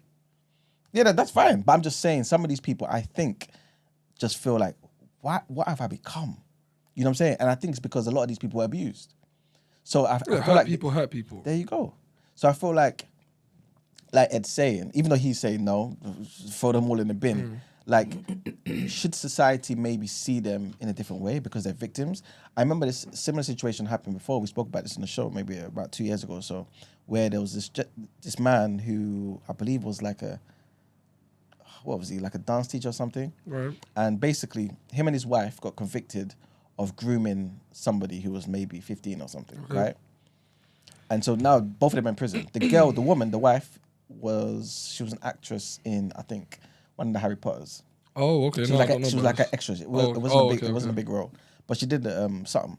Anyway, turns out that yes, they got convicted, rightfully so, this, that, and the third. Yeah. Turns out though that she, like I said, she's married to her husband. There's an age gap of like 25 years between them. She went to his same dance class. And got groomed. So she was groomed by him. So now we're dealing with a woman who's been groomed, married him, and has repeated the same thing to somebody else. Is that person in the same right mind? Or has their mind, the physiology of their brain just been tampered with so that they are now seeing the world in a different way? You know what I'm saying? Yes. And if that's the case, is it right for us to throw them into the wind? Yes. It's right? Yes. All right, cool. Because when does it stop? Maybe with the treatment. No. No? No. You've inflicted harm and you've potentially destroyed someone else's Oh, most life. Definitely. It's not even potentially. They definitely have. So it's done. So you commit them on that crime. I don't care. But the person has been potentially molded to be an animal. Yes, I understand. And there are people with chemical imbalances. And it's funny because I was talking about this subject to a friend, with a close friend of mine, and they were saying, no, we need to understand what inspired them to do this. I don't care. I hate sensationalizing the murderers and trying to understand why they did what they did. I hate shows like Jeffrey Dahmer. I hate shows when the prolific murderers are getting way more airtime and are way more prolific than the victims that they killed. Yeah. In doing that, in trying to understand someone who's a monster, we're now deifying them. They now become like a deity, or they become this beacon, right? And so for some sick people, an inspiration. No, it's done. It's a wrap. They done what they done. Kill them. I don't care about nothing else. I don't need to know why. You're a monster. You nip it in the bud, and that's it. It's disgusting. I hate it. I hate the fact that Charles Manson is way more of a bigger name than the victims that he killed. Bro, I hate it so much. Maybe that's me being closed-minded. I don't need to understand you. Yeah, I don't think it's a case of being closed-minded. It's just your opinion on it. Yeah. Because obviously you recognize how grave the crime is, 100%. But I'm just thinking about where does the line get drawn? Because throughout the history of man, we've ranked crimes in different ways for different reasons. So essentially, we're killing somebody today for being a pedo. Fair enough. But then, what if tomorrow the world is in such a way where we're killing people because, I don't know, I'm being definitely extreme here, but lying a certain amount of time every day I get you. per year. You're saying it could potentially be a snowball effect. Yeah. But 100% that's a potential. And that's why I said initially when we first started that in the ideal world, this would be my thing. But does it have the chance of snowballing? 100%. But I'm not saying even in the ideal world, I'm not talking about it being true or not. We know it's true, like we said before, how we prefaced it. But I'm just talking about the fact that we're maybe not giving human beings a chance to change. If somebody wasn't born this way, and we're saying this person wasn't born this way, this person unfortunately came into contact with an animal who groomed them, who molested them, and all these. The nasty you stuff. know what I'm saying? Yeah. Then, but maybe their life has changed. Maybe we should change it so the victims decide what happens to them. But that's a victim. That's what I'm saying to you. No, Because that's a victim. but it's changed now. So he's now the victim that got done or got groomed has now hurt someone else. So the person that they've hurt decides what should happen to them. Maybe that's how we should do it. Maybe the person that's really hurt should decide on their fate. So what happens now, without being silly, but what happens now when that person has decided, okay, cool, let's get rid of them. But then that person in 5 years' time, the victim, is like, wait a minute, why am I seeing the world this way? But they come to you, Ramsey, and say, I don't know what's going on there, but I'm getting the urge to do X, Y, and Z. I've not done anything yet. What do you do with that person? Then you put them through the help because they haven't done anything. Recognizing that something's wrong is the first step. And that's what they... Oh, we got a question. Easy Bambino. A large part of punishment is prevention. If it could be proved a person is genetically more prone to do a madness, would you put them in prison before they act? Literally, we just touch on it now. If the person understands that something's wrong and they've come to help or they've gone to get help, that's very different. They haven't committed a crime. So you can't kill him. My whole thing is if they've done that crime, but if someone wants to be rehabilitated or they want to work on it, of course. But you have to understand, we live in a world where people frown upon certain things. Imagine somebody came in here, God forbid, and said, oh, I have an urge for certain things. We've seen clips already where doctors are trying to entertain the idea of, oh, there's some people who are just predisposed to want to have relations with kids. Yeah. We've all said these doctors are mad. And we've all said the people who feel this way are mad too. But what if that was the case? Right? Well, you don't think pedophiles have a chemical, they're fucked, like in the head? No, it's not that. It's more so that they're trying to make it normal where we understand that there are people like palatable. This. Yeah. Oh, okay. So even if we don't allow them to do what they're doing, just to understand that people are just different. It's just a preference, right? All of us is like, no, this is insane. We don't even want to entertain this idea. So if that's the case, that would mean some people would feel reluctant to come to you for help. Do you know what I'm saying? Because they'll be stigmatized. Exactly. But then how do you help the person? But they'll have to do that. They'll have to. It's either you get stigmatized or you die in that world. So that you would want to get help. But do you see how certain things can go underground? Then you get a black market, then you get all sorts of stuff. Yeah. So how are we really helping the situation if we're kind of resorting to, you know what, take out the person with the sin? How does that help though? It does help.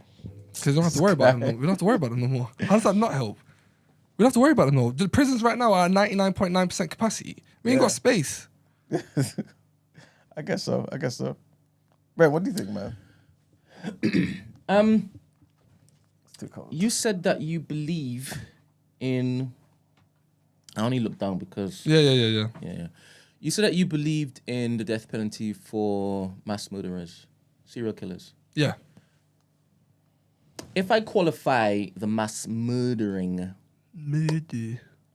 as you getting your lick back for somebody taking your family and you vowed to wipe off the face of the earth the people that done it. Not just the people that done it. Every aspect of their loins.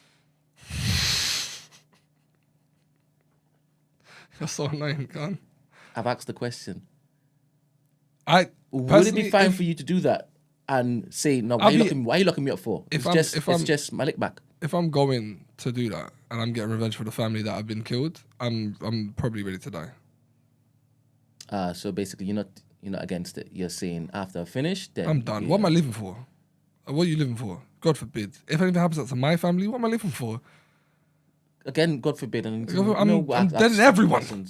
If it's just one person from your family that's removed, but you have other people to live for, would you still look to get a lick back? Oh God, it's a horrible subject. It depends on the person. And I guess what I'm doing, the questions that I'm putting to you is to decide who decides what is righteous and what isn't. What deserves the death penalty and what doesn't. I don't know. Warranted. I guess it'd be. That's why I like the whole victim angle of it. But either that or the jury of his peers. But I don't know, man. That's a loaded question. What do you think, Eamon? Yeah, it's a weird one, man. I was just reading a comment from Sarah in the chat. She said the only way the cycle stops is if therapy and normal behavior is taught or shown at a young age, past 5 years, and the cycle repeats. You know what I'm saying? But again, I guess my question would be, what is normal behavior? Because normal behavior to you, I'm assuming, or to mankind right now, is what we accept. You know what I'm saying?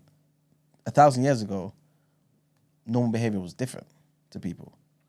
You go to certain countries right now, it's different. There's reasons why they have, what's the thing called? The sex limit. The age limit for sex. Consent. Thank you. In different countries, it's different. Because society see things as different things. So what is normal? It's man deciding what's normal. Is that fair? Personally, I think when man goes against biology, a lot, depending on the context, of course, we find ourselves in a whole load of mess. But man is above the animals, so we need laws to give us order, right? But does this allow for, I don't know, for the differences in people's genetic makeup, if they're predisposed to do certain things? Like, is he just asked? You know what I'm saying? If you know somebody, like the genetic material is there telling you that at a particular time in this person's life, after puberty, they're going to want certain things that society deems to be heinous. Are we all just keeping them in cages somewhere? Just keep an eye on them. But how do you do that? I don't know. Just keep an eye on them, man. This is all, I ain't got the answers. But you keep an eye on them, and it'd be down to the parents to follow certain things. Probably have a lot more doctor visits. I guess treat it the same way you would treat it if you had, I don't know, if you had an illness, if you had a genetic illness. Maybe treat it like that. Maybe take them a lot more checks, yearly visits, something like that. I don't know, but obviously, just because they have a chemical imbalance, I don't think the doctors have found something like, oh, that's the pedo gene. He's got the that. I don't think that exists. So we can't really do that for everyone that has a chemical imbalance, because it could be said that everyone, to a certain extent, has no one's 100% healthy. Yeah, but I think it's more so you're just predisposed to certain things. It's the reason why certain people can smoke weed and go mad and certain people don't. You know what I'm saying? Because they've got a certain gene. 100%. You know, there you go.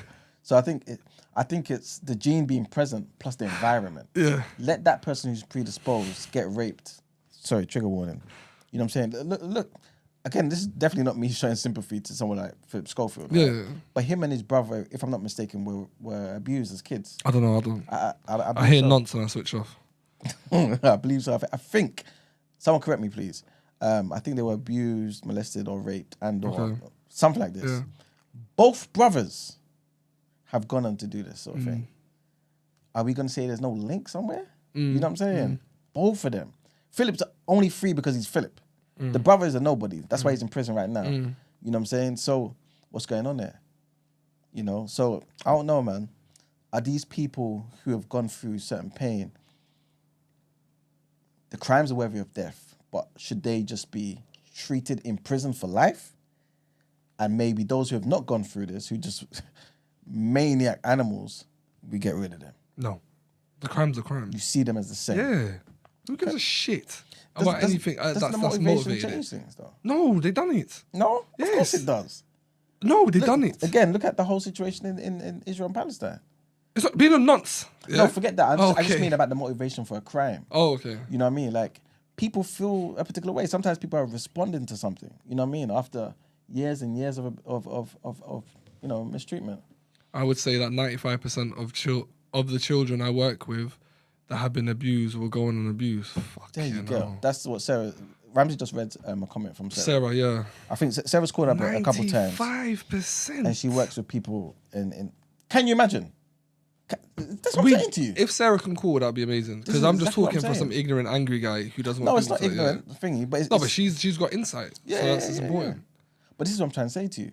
So when people have this sort of 95%, Fernan says there's very little research into this because people morally object to helping these types. That's what I'm saying to Even though in the long run that might make things safer for the public. Man, just kill them all, bruv. no, but you get no, but you kill them all, but 95% are victims. That's crazy though. They've committed the crime. But then victims before they commit the crime. Womp. If they've committed the crime. Ramsey, 95%. I heard, that's all. It's if astonishing. if we were just to take what Sarah said. Yeah, just say that. Please. Yeah, exactly. Thank you. Of course. If we were just to say what Sarah said, because obviously we know there are loads of victims out there who don't go on to offend. You know what I'm saying? They go out there to help and spread awareness. We know this. But obviously, I'm assuming here Sarah deals with people who specifically go through certain things, right? Hence, all of that. Izzy Bambino saying, wait, so in E-Man's analogy, is he saying put victims in jail in case they repeat the cycle? No, it's not jail thing. It's more so saying, should we have sympathy for them if they come to authorities and say, I'm having the urge for this? Oh, yeah, but that's what we said earlier. Yeah. So I'm not saying put them in jail, but I'm saying, shouldn't we have some sort of like sympathy for them? Shouldn't we give them the assistance they need? If they're looking for help and they haven't committed a crime, 100%. Yeah. But then I'm also saying, if society frowns upon people who are like this, that person will have no motivation to come and tell you they have this urge. They will because they don't want to die. I think that's a fucking huge motivation, sometimes bro. death is not the worst thing. George says, that's incorrect. Most victims don't go on to be abusers. And this is what I just wanted to basically stipulate. Of course. 100% Sarah could be working with people, and 95% of them, children, 95% of them could go on to such and such. That is just the people that she's working with. That doesn't mean it's in totality. Everyone, Yes. yeah. Yeah, of course. Exactly. And this is what I was trying to say. I think Sarah works with people in a particular field Yes. who might have other complexities as well, innit? But yeah, it's crazy, man. It's crazy. And I think, to be honest with you, this is one of the reasons why overall I would be against the death penalty. Because... What? Yeah, I'll tell you why. Because... You're lying. No. I'll tell you why. Obviously, you already made the whole thing before about it has to be true first. Yeah. That's my main thing. 100%. That's my main thing. 100%. But I feel as though there has to be a way for us to look at somebody and say, it's kind of like this. Everybody would frown upon somebody who says, oh, this girl was 17 and 364 days yesterday. She turned 18 today and a man's gone and done something with her. You would say he's a groomer, even though it's legal. Am I right? There's more to it. No. Okay. There's more to that. But you get what I'm trying to say. If he was talking to her while she was 17... He's not talking to her. Okay. He just knows her age. He's not talking to her. He just knows her age. Grooming is an act. No, I know that. I'm saying grooming aside. He just knows her age, right? He's not grooming her. He's saying that is illegal. I'm not going to groom nothing. But when she's 18, it's legal. If anybody heard about that, I think people will say this man is an animal. That's what I'm thinking. Right. Unless you correct me if I'm wrong. I feel like people will say, no, he's still an animal. I say it's nasty, but I can't say it's illegal, especially if it's consensual. No, it's not illegal. Yeah. I'm just saying people will say he's wrong. Yeah, he's a nasty man. That's a nasty man. Exactly. And that is because of the day of, yesterday was illegal, today was thingy. I'm also kind of saying, they're arbitrary. Yesterday, I'm also... Is that what you're saying? Yeah, to some degree, but I'm also trying to say, yesterday was a victim. Today, this person should die. You know what I'm trying to say? 100%, I get what you're saying. And when you see it that way, where it's like, cool, I just got here 24 hours late. This person's life could be completely different. Yeah. There could be no victim. There could be no abuser. You know what I'm saying? It could just be a victim we could help. But that's law. I understand, but it's still man who made those laws. Yeah. And so if we try, I think we could potentially help people. No. You know what I'm saying? No. I hear why you're saying No, this. draw a line. There's a line. There's a black line that's through. It's either she's 17 or she's 18. Once we start working on, but it was a day early, it doesn't matter. That's where shit starts to snowball. It doesn't matter. It is the law is the law is the law is the law. It's where it is at the moment. I think it's dangerous to start going, but it's 5 hours before she turned 18. I don't want to start that. Yeah. It just starts to snowball effect. By the way, you're lying. Me and you had a conversation about death penalty. Me and you agree with it, and our wives don't. Don't try it. We had the conversation outside of this. I'm just talking about like We had this conversation. Don't try it. What are you looking at me like for? I'm not trying anything. What are you looking at me like for? What colour did you say the line was? The black line. Draw a black line. A black line. I like the way you're saying black there, bro. Emphasizing it. It's just a line. Draw the line. I didn't even know the saying is a black line. I thought the saying was draw a line. Oh, so I'm racist. Okay, cool. I'm just saying. I'm I thought the racist. saying That's a was black just draw a line. line. Okay. All right, then. Yeah, man. Sarah was just about to jump on the Discord. Oh, It's been shit. so amazing because I don't think we've heard her voice yet. No, we have. She's called out once. Oh, or serious? twice. Yeah. Big up, Sarah. No, I'll try it now. You don't remember her. I don't. You didn't remember her. I don't. Okay. God damn it.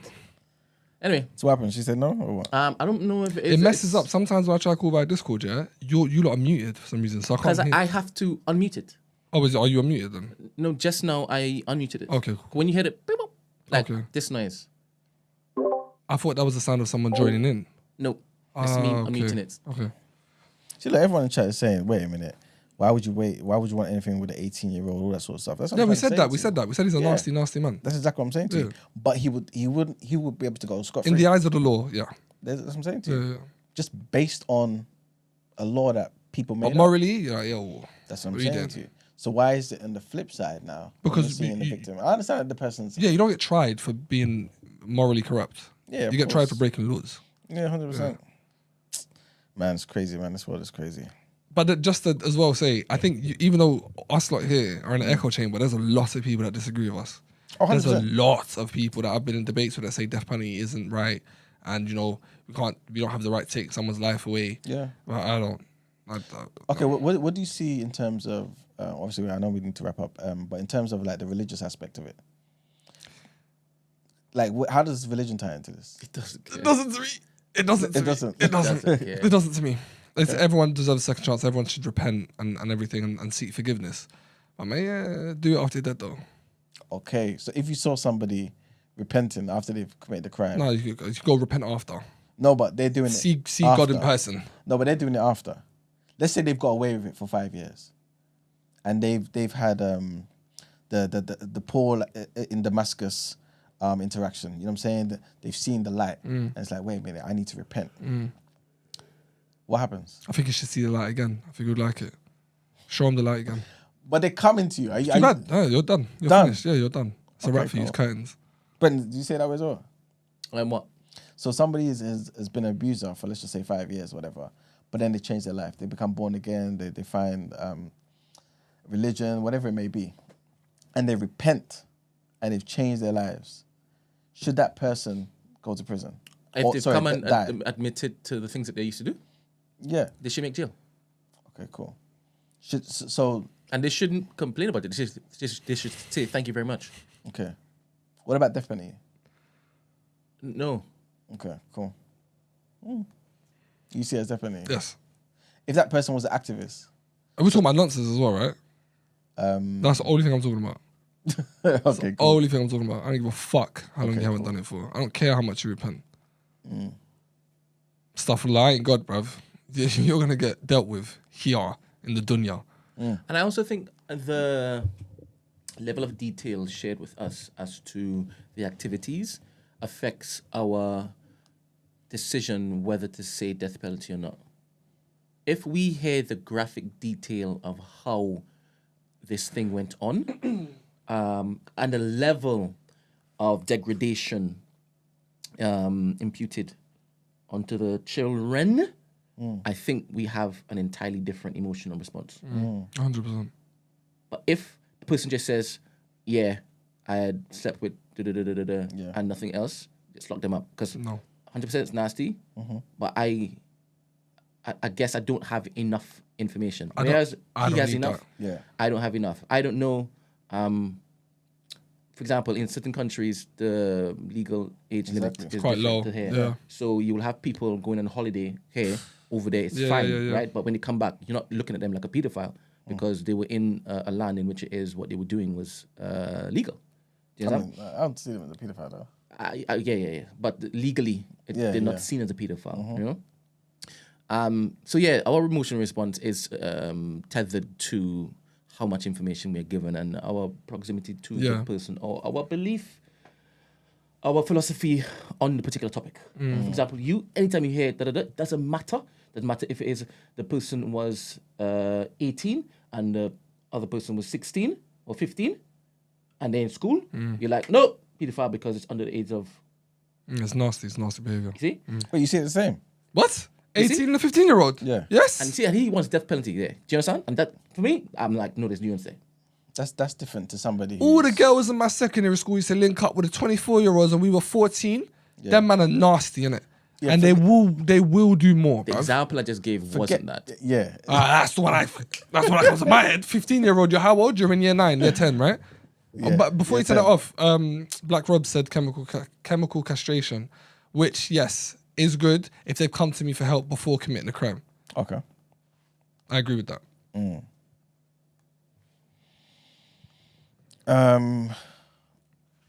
What was you saying, man? Yeah. To be fair though, like this is why I struggle to kind of put everybody in the same bracket, because the guy who's 18 that sleeps with a 15-year-old. I've never seen a 15-year-old when I was 18 and said, yo, she's the one. Never in my life. I don't know what you did. Never in my life have I seen, when I was 18, looked at a 15-year-old. Exactly. Forget you. Seen an 18-year-old look at a 15-year-old and find her sexually attractive. Forget you. Like the world is different, you know. Like again, Your man are sick. The man are sick. What do you mean? It doesn't matter. You're sick. even if you want to say it's sick, right? Cool. Death penalty. To me, that is, even though that's illegal, that, would you even go to prison in this country for that? You wouldn't. Yeah, you would. 18 and 15? Yeah. Even if you're a young child and you got other indecent pictures of other No, 15-year-olds. forget No, I'm indecent saying you pictures. will. Because dealing with someone, I think that's 15, would get you fucked up. I don't think so. I think there's something in the law that allows for people who are... I'm sure there isn't. I think there is. I can't say 100%. I'm pretty sure there isn't. I think they see it differently. I think they you're see it done, differently. mate. No, I think they see it differently. If the person's like 18, still a teen. I 18, think so. you're an adult. Yeah, but still like, I think there's something. I can't remember. Brent can check it. Yeah, I think there's something though. But yeah, to me, that's different to somebody who's a 30-year-old who, for example, like a Word. G Love says anyone under 25 is a child to me. Word. Exactly. So that's two children. You see what I'm saying? An 18 and a 15-year-old.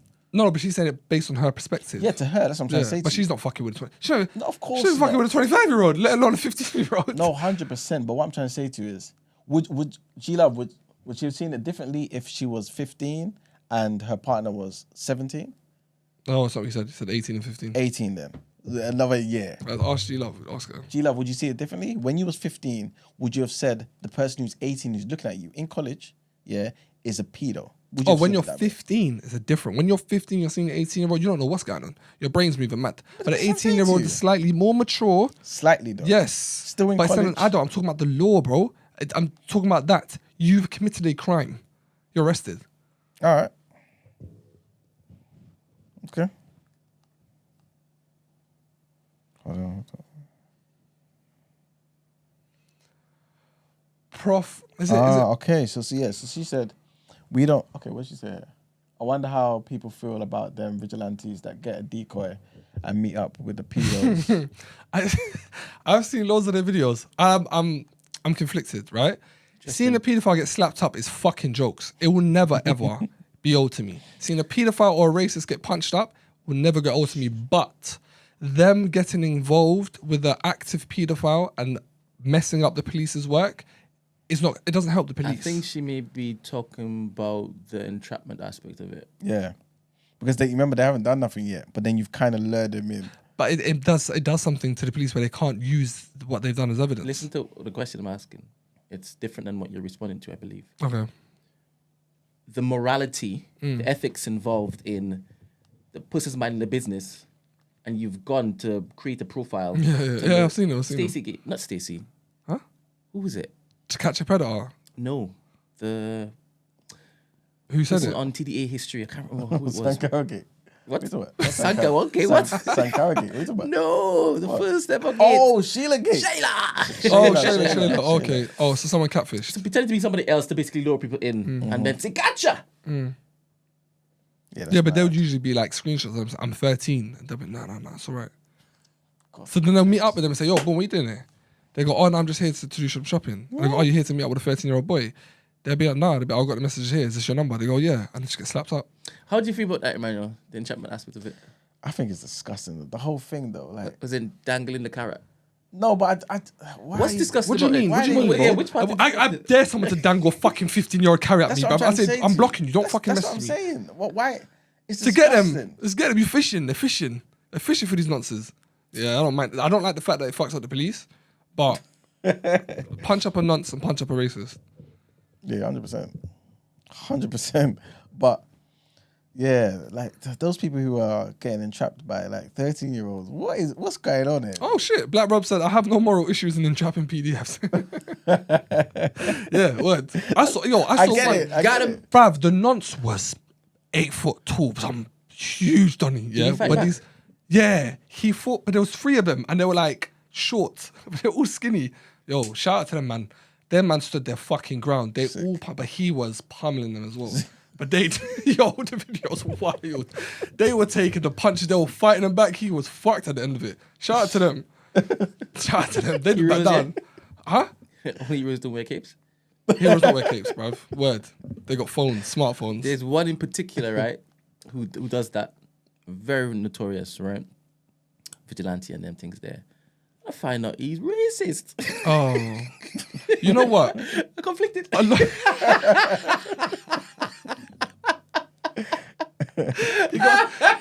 You willing to take the good with the bad?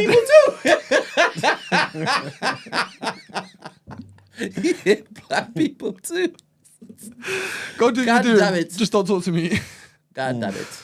But most of them in America, I think the evangelists and the Trump supporters are huge. They're big on like fucking up nonsense. 100%. But they also They're not hate the black people. They're not the liberal ones. Yeah, but they hate black people. Yeah, That's I know. what I'm The saying. far right, they can't stand either of them. Yeah, but you go to the left now and then. Okay.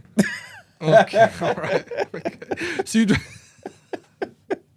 So we're not saying you don't mind the fact that that guy is a racist. No. Why? Okay. Brent, what about you? Let me just chill. But you know what I'm saying? I'm not surprised. I know where I live. The thing is, if he's doing that in another age, he's with the Klansmen. Yeah. Well, yeah, of course. That's why I'm conflicted, as what I've said. Yeah. Oh, Yeah, yeah. but he's not with them today. You know what I'm saying? He's clearing up the streets. All these dirty animals. You know what I'm saying? The And that's why Discord link is pinned to You the gotta let top the of the animals deal with chat. the animals. True indeed. You The know? Discord link is pinned to the top of the chat. What Yeah, is it? isn't that you gotta let the animals deal with the animals? Isn't that the way you would have it? I don't fuck with this Dunny, but if he's willing to risk his life to fight these other pussies I don't fuck with, then do it. Do it. And film it. So it's funny. I'm winning. Whoever loses is a win for me. Enemy of my enemy. Thing, Words. Words. Yeah, words. It's mad. All right. Cool, man. I think we should move on to some headlines. Okay.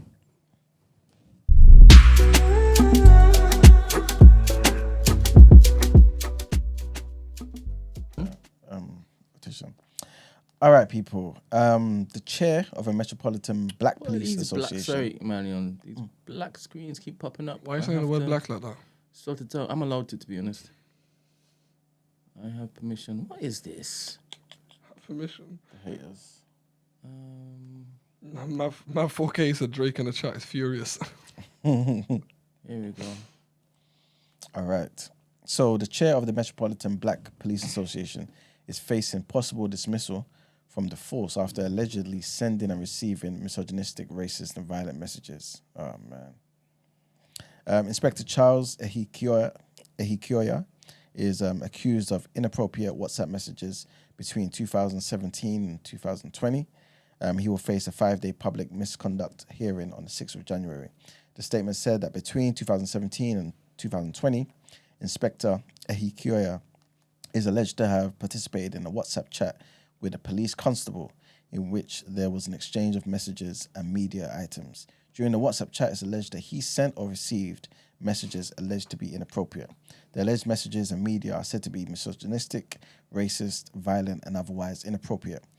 The matter set out above, if proven, is said to amount to gross misconduct, in that it is so serious as to justify dismissal.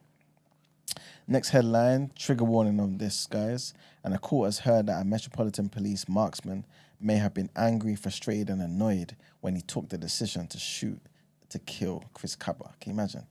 Martin Blake, who's 40, has gone on trial at the Old Bailey, charged with murdering Mr. Kaba, which he denies. The 24-year-old was in the driver's seat of an Audi car when he was shot in the head in Streatham, South London, in September 2022.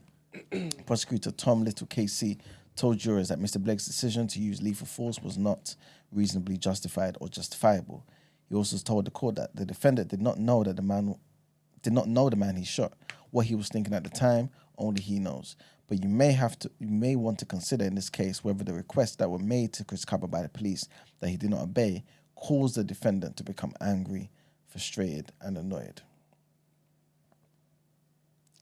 And the next headline, I'm not too sure if you guys heard about this, and the doctor charged in the drug-related death of the actor Matthew Perry has pleaded guilty in the case. Imagine.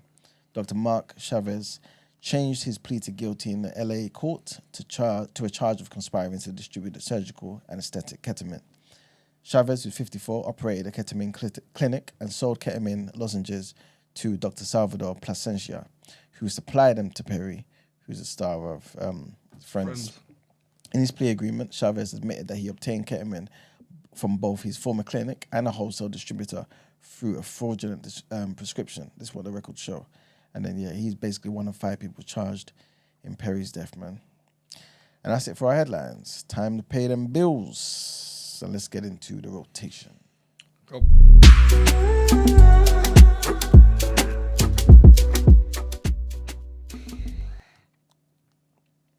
Yes, people. Welcome to the rotation where we talk about my favorite subject, music. We have a few projects to talk to you about. First one being Tommy Richman's Coyote. There we go. My rating. Just center yourself a bit, please. Thank you. Thanks. All right. I'll lean over as well. All right. So I give this album a 2 out of 5 rotation off the bat.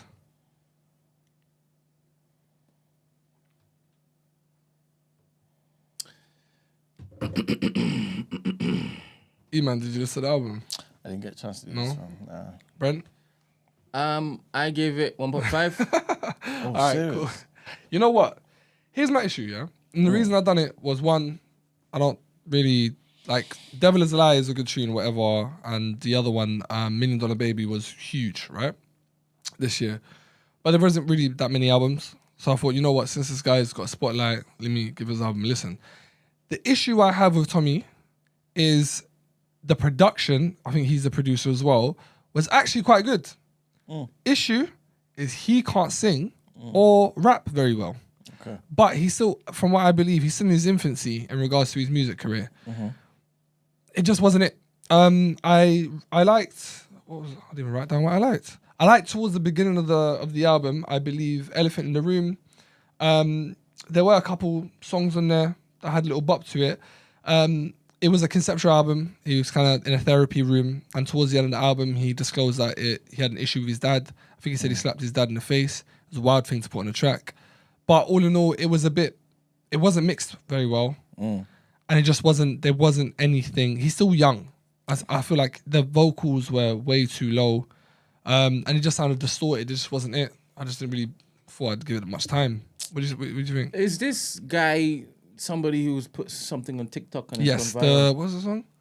I ain't never been the same, baby. All Can't do no right. wrong, And was that track on good here? for you. No, he specifically removed it.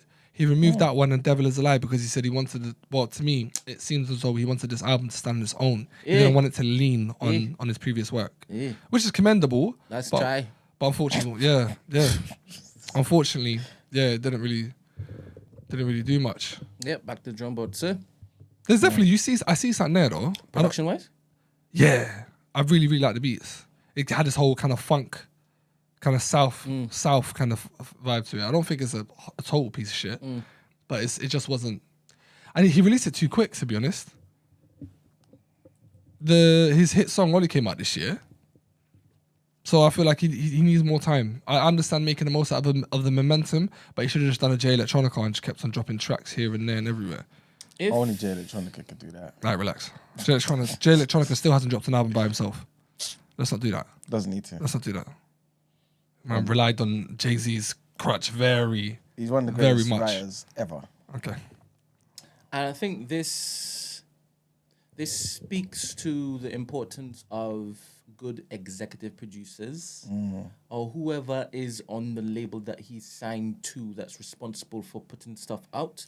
This is detrimental to the initial track or introduction to the world. Yeah. And this does more bad than good. Really? Because why I asked the question, is this guy somebody who's done TikTok? Because the music sounded familiar. Yeah, like his vibe. Yeah, Sounded yeah. familiar, Like, and the sound of his voice. Yeah. I thought I heard it somewhere, but I didn't hear the thing that tickled me to basically say, Yo. is this such and such? You understand? But I would have never have greenlit this.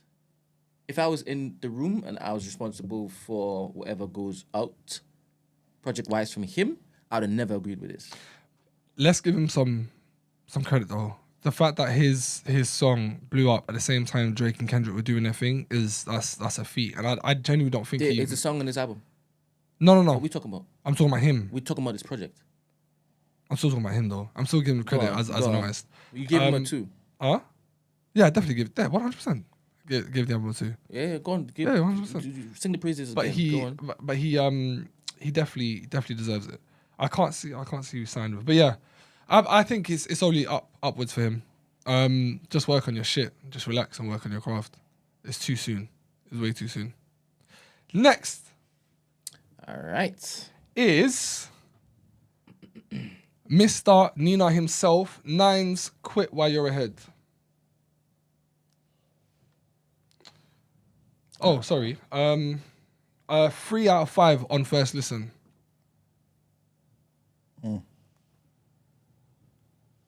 You, Brent T. Lenti.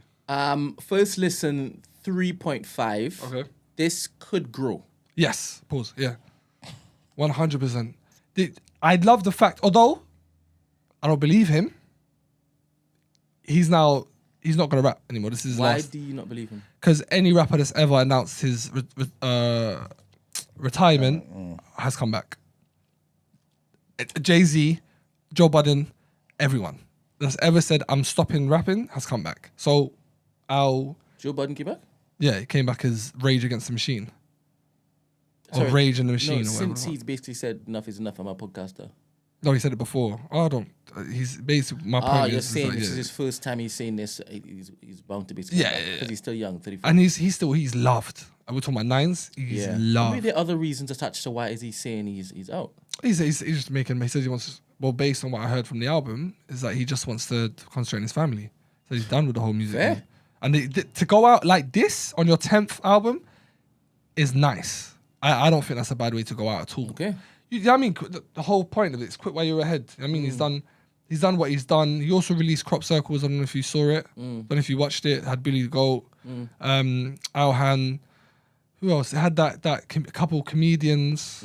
Yeah, it's done well, man. It starts off conflicting ratings in the chat. Really. What Ed says it's a 2.5. No, sorry, he hasn't rated it. Oh, 2.5. Star Crew says it's a 2.5. Okay. Timmy says 3.5. Okay. I'm not gonna lie, 9's consistent. Pick and Roll says 2. 2. Yeah. Okay. Well, if they can elaborate more, I'll be more than would love more you than happy to hear it. Yeah, or join call the in. Discord. This would be amazing. 100%. It's my first time ticket in 9's, by the way. I haven't heard any of his other Same. projects. Actually, I'm not into Rap, Yeah, I'm not into some UK rap. modern rap. I like scraps.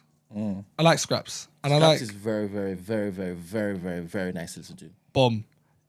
Nines as well. I've followed his stuff, but I've never to say that I've listened to a whole album would be me lying. But I have heard tracks. Okay. It starts off strong with a scraps feature. Champagne Problems goes hard. I believe there was this feature. Mans Malone went crazy. That was the Cold Hearted World 3. Do you remember that, Brent? What's the name of the track? Cold Hearted World 3.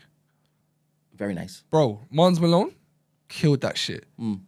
It was, yeah. My favorite track of all, though, 100%, was Drug Dealer Poetry.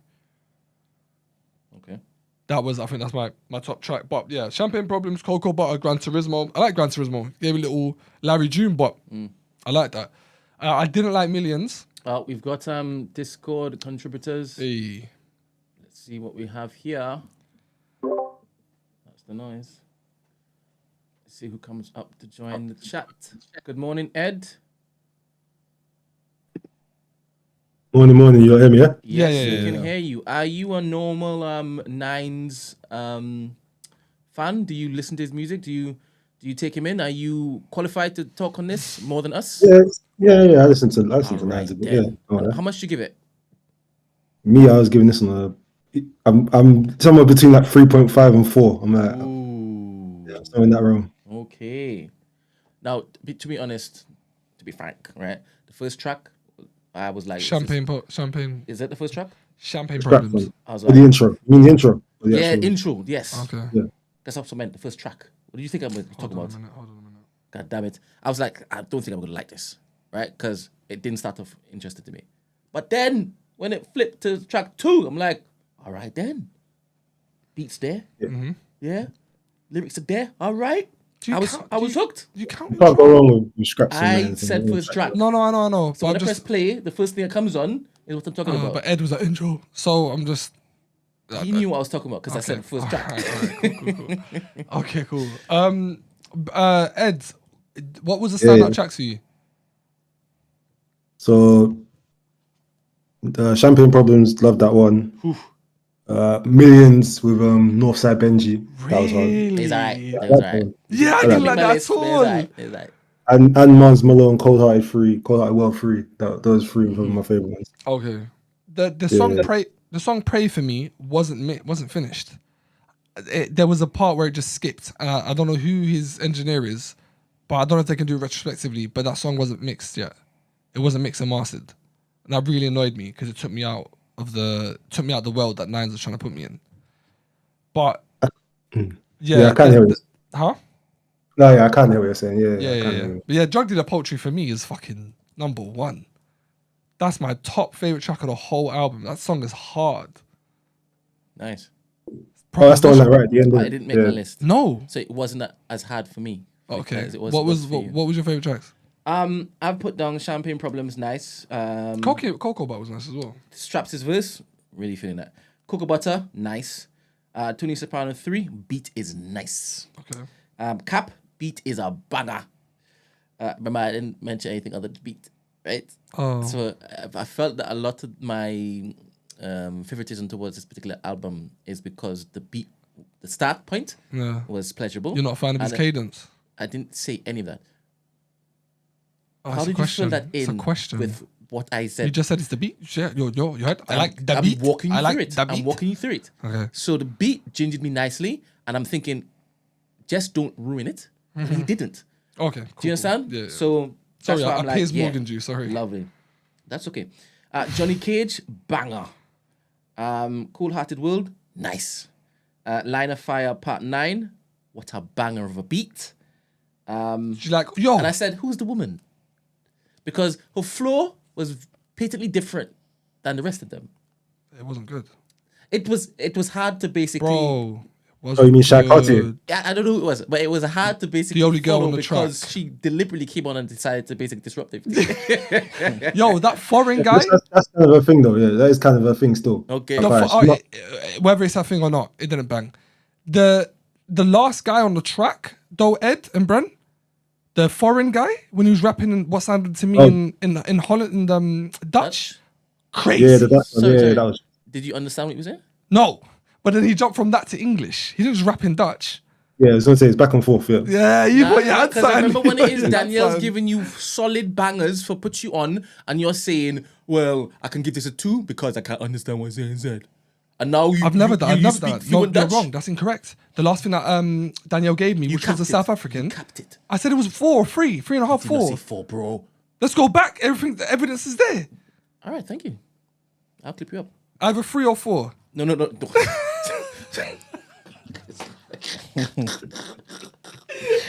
Continue. It was either 3 or 4. But No, it was just Oh, echo. but yeah, just to wrap up, all in all, I think, like I said, it's a sick way to cement his legacy with a strong finish. This album's got 9s for everyone. It's got 9s for the girls, got 9s for the mandem, 9s for chill, 9s for crud, 9s for introspective shit. I think he done very well to close off. If he doesn't come back, I think it's hard. Good morning, Star Crew. Yo, can you not hear me, yeah? We can hear you. Loud and clear. Cool. I'll be real, this Nines project, yeah, I'll be real. I think it's probably one of his weaker projects, but it's not like I disliked it. Can I ask?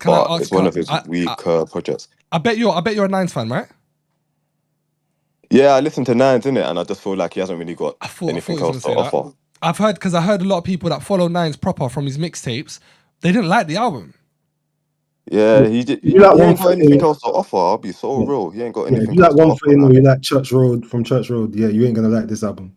I hear it. If you're that type of person, I can hear it. What Starcrow? What's the difference then? Like, what was it that you didn't like? There's just nothing fresh about it. Like even some of the beat selection wasn't really hitting. I get it's his last album, so he might just feel like he's just gonna give us what he does, and that's cool. Like a few of the tunes were good. Do you know what I'm saying? Drug Dealer Poetry was good. I thought Pray For Me was alright. Like I get what you mean when you say it's not finished, but I thought Pray For Me was alright. I liked Cocoa Butter. Word. I liked Don't Cry. Cold Hearted World 3 was good as well. So it's not like I disliked the project, but it just felt so samey, like he didn't have much to offer. And then it also just kind of felt like, what, is this how you're going to leave the game? Like you didn't, like, there's not a tune on there that's like, he's giving us a real introspective track here for us to be like, cool. Like I know he spoke about like, you know, quitting rap for his daughter and this and that, but there weren't really anything in there that made me go, yeah, I'm gonna come back to this project a lot. Like there's probably like 5 tunes on there. I add that to my playlist and then keep it moving. But other than that, like it's not gonna get much of a listen for me. Well, if you were listening to Nines from like Church Road to Hollywood and all of that jazz, then he had a lot more hard hitting tunes on there. And what he's doing now is just like, it's just the same stuff. Do you get me? Without it being as hard hitting. That's a shame, man. Because I would want it so the fans like you lot, like people following him from the beginning, would feel like, yeah, like this is the one. I've seen that rhetoric a lot. Like a lot of the people that have been following Nines just aren't fucking with it. I think that's a shame. Yeah, I can't lie. Yeah, Go on. No, I said it ain't mixtape Nines. I can hear you on that one. It's definitely not mixtape Nines. But for the albums he's dropped, I'll say it's probably maybe the 3rd best album he's dropped. I'd say of the albums. But mixtape Nines can't be touched. Like mixtape Nines is still the best version of Nines. That like early 2010s, mid 2010s. So you lot, do you know why that's mad? Because it's not better than Crabs in a Bucket, and it's not better than the first Crop Circle. And Crop Circle and Crabs in the Bucket are his best albums. I'll say that for sure. Then I think Quick Wire Head after that. Are you lot being fair though? Like, are you lot, because we can say the same for Wayne, right? You know, mixtape Wayne to me can't be touched. Personally, I've never loved a Carter more than I love these mixtapes. Yeah, I can hear you on that one. Do you get what I'm saying? So, or is it? Are you lot seeing Nines being a lot more watered down in this album than his mixtape days? Yeah, he is, but he's been watering it down for a little while now, anyway. So that didn't really surprise me. Okay. Yeah. Okay. Damn. Did you lot by any chance hear the next album we're gonna review, the Ezra Collective? No, I didn't. Still, I started listening to it. Damn. So, all right. Yeah, I started listening. I haven't finished it. All right. Cool. Well, thank you for calling up, man. Thank you very much. Yeah. Love. Bless, man. That's a shame, you know. I've just clocked that Greek has actually put his handsome picture up. Was it really him? Yeah. And he's tried to look Nigerian. He's put on the garments that you normally wear at a wedding or a function. But people don't be fooled. He's not Nigerian. You heard it first. Cool. Thanks. Next album we're gonna talk about. Shout out Greek is All the time, every day.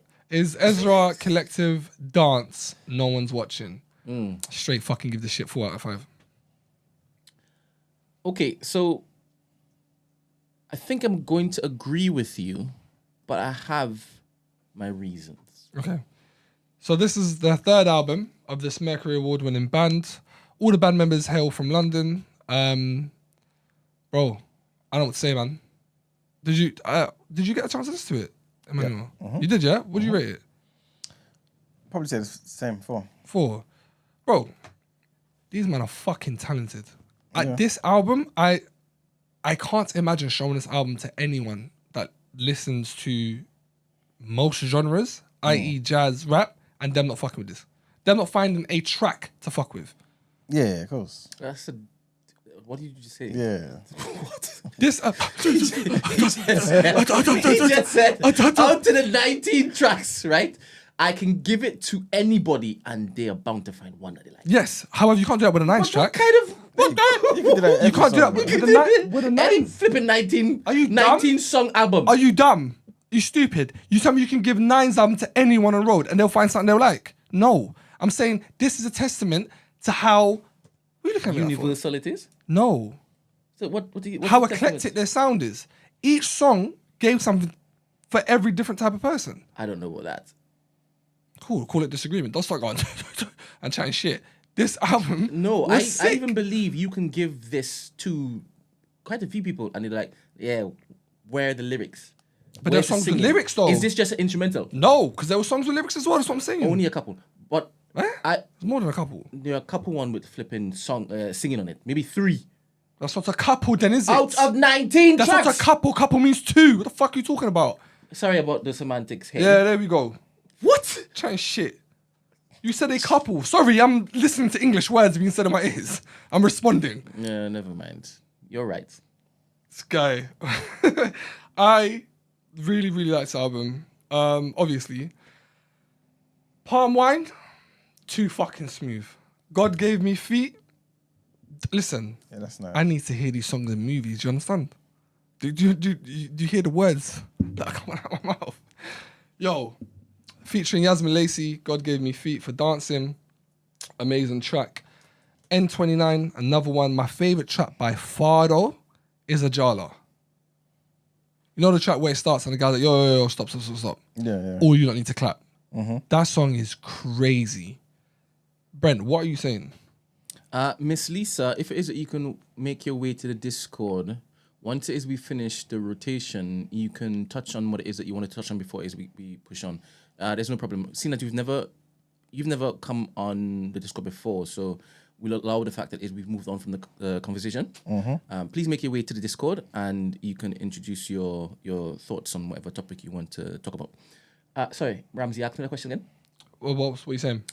So my first introduction to Ezra Collective, right? So when I press play, I think I even did it yesterday whilst you were here, Emmanuel. That's the first time I took on the track, and then I saw 19 tracks. I'm like, what is he trying to do to me? Kill me?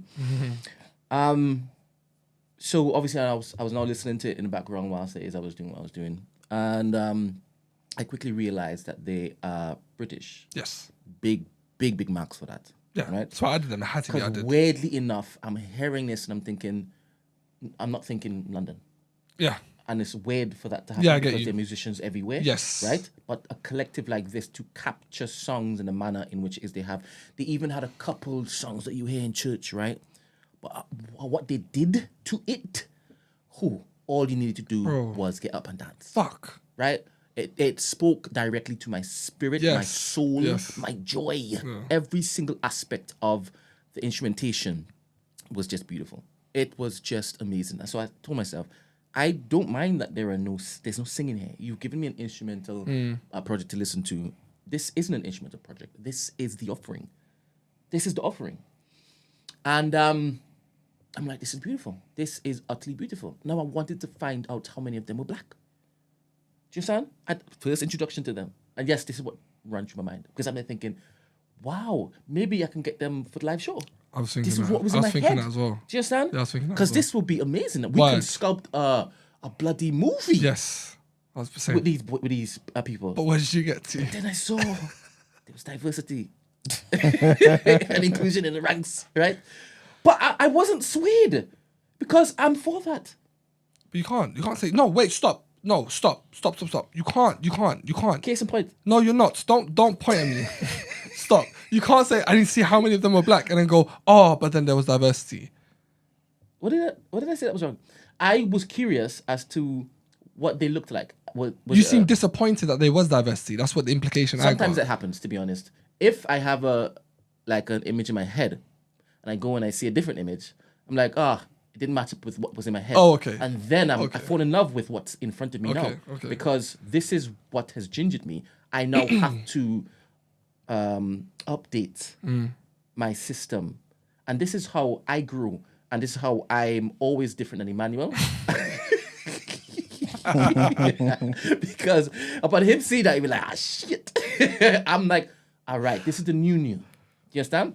And in my mind, there's story there, there's history there, and I want to know their journey because they just work. They are just a marriage. Come on, man. That is just beautiful. The chemistry between them is bro. I saw E-Man a couple of days ago, and I was like, listen, if there's any album I want you to listen to, it's Ezra. I said, please, I didn't say nothing, I didn't say anything. Please listen to that album. Yeah. And lo and behold, it was a good album. I prioritized that one, innit? Yeah. I didn't have well, much time. You didn't really. That's the only one you listened Brad to. said he prioritized it. It's the only one you listened to, so you didn't prioritize nothing. It's the only one. What you say? It's the only one I listened to? Yeah, it's the only one you listened to. That means I prioritized it. No, prioritizing it means you've done something in order. You've done nothing in order. You just done that. I didn't get to the rest. What are you saying? Yeah, it was good though, man. I heard a lot of influences from Fela on it. Yes. 100%. Yes, same. It didn't sound as, obviously no one sounds like Fela though. You know what I mean? But it didn't sound as raw as Fela sound. You can't capture that though. No, but I'm just talking about in terms of because obviously we live in 2024. Yeah. A lot of the sounds are cleaner. And exactly. yeah. So it's not the same type of feeling you get. Yeah, you can hear the rough. influences. Yeah.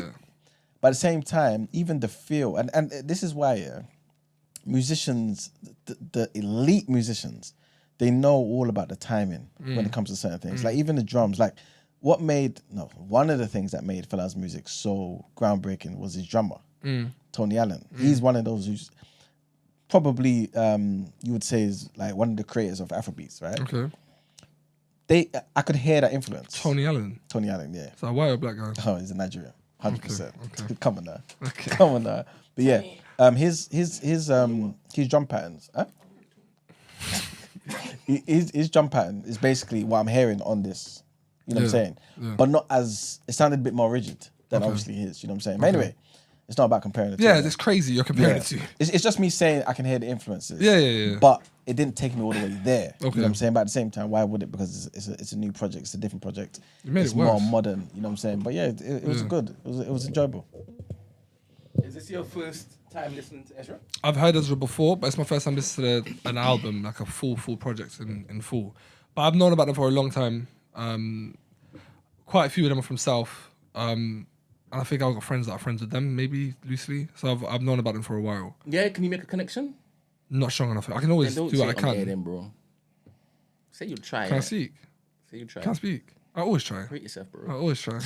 Wait, hold on. Iman, what did you rate it? 4, right? Yeah. Yeah, okay. Solid 4, but I definitely think it can go. I definitely think it can get higher. What is this? The album. As in, your score might change. Yeah. And it might be a 5, a classic. 4.5. I was this close to giving a 5. Can you hear this? I was this close to giving a 5. Drum roll. Yeah. Please. I was this close to giving I was gonna come in and be like, it's a first. I found my first. Hey!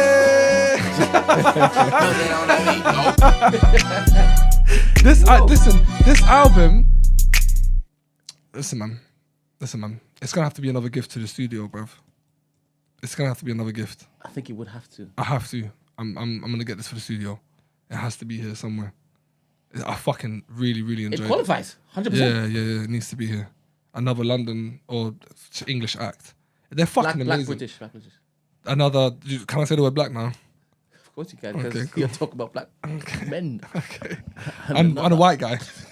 It's just the group collective, no, it's the collective. United Colours of Brent.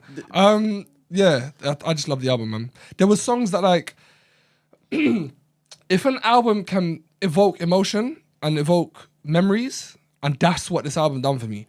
I think towards the end, the only reason I didn't give it a 5 was towards the end. I feel like it started to, I don't know. I feel like the wheels start to spin off. There was a lot. They did a cover. There was a cover of a track, and I didn't like it. I said you didn't need to do that. It's probably because it was gospel. No, it didn't sound like a bashment song. You wouldn't know. I think I know what you're talking about. It was a really good album, and I'm happy that I was able to show you lot. Question, as well. Ramsey and to Emmanuel too. I guess you can feed in on this. Given that it is 19 odd tracks, maybe 17, I don't know how many tracks it was, right? If they were A couple tracks. Go on. I can't say too shit for this one because really you were anal with that point. Pause. Go on. Very. How many tracks were there? I don't vocals on, by the way? Oh yeah, hold on. I think you were checking. Shit, if I'm wrong. No, I mean I'm not the type of person to be like I told you so. I don't do Yeah, that. there we go. Ooh, it's free. Good. That's free. All right. So if you had 17 tracks or 19 tracks and 2 of them weren't to the level or standard that's still of 5. the others, Still can you 5. give it a 5? Yes. So would you have said that before Iman had a conversation with you about classifying what is classic and what isn't? No, classic? I'm still learning. No. It was both Emmanuel and my wife that were like fucking pattern up. So yeah, I'm learning for sure. Okay. How about you, Emmanuel? Can it be a classic if 2 didn't meet the standard of the rest? 2 tracks. Yeah. Yeah. Okay. I don't think classics just has to be perfect songs. There's only a handful of albums I think where every song is like 5 out of 5. You know what I'm saying? Illmatic. Okay. He always stops there. Always. Fucking hell, man. Illmatic. The same way you keep on making out stuff I'm racist. You choose one trick ponies all the time. I could name more than that. And I could give you more reasons as to why it is that you're racist than just one. Okay. So I don't know what a one trick pony is. Don't put me in this spot. Okay. Sorry. Oh, Death Certificate. Ice Cube. Okay. America's Most Wanted. Okay. Ice Cube. Yeah, but don't do it now. No, I'm just saying. You've been saying like 4 years to me, Illmatic. That's what you said to me. 8701. Because Illmatic is the greatest ever. Huh? 8701. No. No. Not perfect. Every song perfect? Hell Perfect. no, man. No chance. That's a Wait. track. Hold on. Sorry. life. What are you talking I got about? 8701 mixed up with the Confessions. You guys are mad. 8701 is hard. That's classic. It's not about it being fuck hard. Usher. Sorry, Every that's song. 5. Fuck Usher. But it's 8701 is amazing. Sorry. Hold on, let me go through 8701 now. Oh my gosh. I You grew just up- press play and you leave it. hold on, wait. Remind me, I don't know. Twerk it out. Oh my gosh. Twerk it out. I'm not sure That's a about good song. Oh no, definitely. That was a skip for me on that. Help, can you help me? How do I say hottest? Oh, good old ghetto is a big tune. That's a big tune. You turn that. Yeah, but no, fuck Usher still. Did you listen to the Put You Ones? There's even a Did you cry? Jaheim. There's a Jaheim joint. That's a classic. 5 out of 5 out of 5. Do you remember Jaheim? Yeah, cool. Them were the days, man. Yeah, rate me, please. Anyway, we will do that as one of our rotation Yeah, discussions. which is we you like still have 5 to out of revisit 5. the nonsense that you basically said about Kendrick versus Wayne. You know, I did my research. I think it's safe now that Stacey's not here. Just to shout at me. I would have done the what Stacey would do. What the fuck? What research have you done? Again, I'm not going to be giving you any ammunition. So when are we doing prepare this? I don't for. understand. It's done now. Don't say when are we doing this. You promised that it would be the next time you come in. Bro, I'm It's down to been argue. 3 rotations since. You're talking to me. I'm happy to argue whatever you want. Can you remember what you were contesting? Can you even remember it? What, I said Kendrick deserves to be in the Super Bowl? Yes. That wasn't what you were contesting. What was I You were contesting? comparing Kendrick and Lil Wayne and the hits. No, You yeah. were Oh, saying yeah, who is yeah, the yeah. most- don't say no. Yeah, one, yeah, say yeah. I said. You were I saying said who was the has more most- number one hits It wasn't just based on that. You Billboard. said who's Yes, the that's what I bigger said. Artist. No, yeah. Hold on, you're reminding me. Don't worry. No, don't Forget don't pussyfoot now.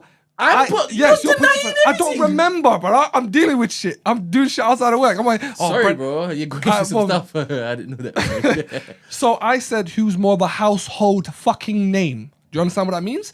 Who does Middle would America? still Let me say Lil Piers.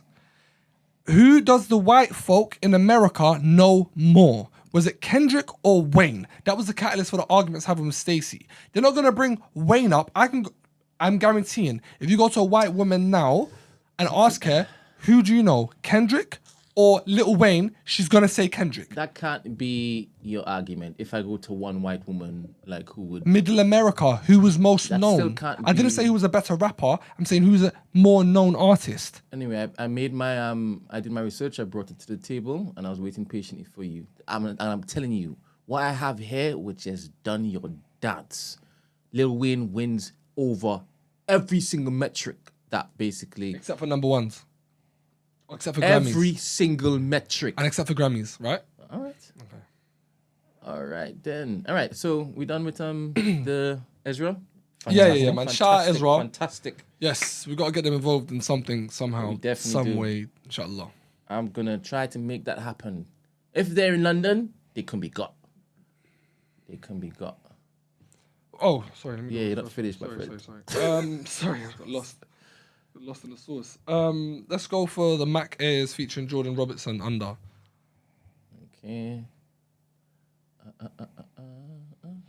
So, what album cover was that?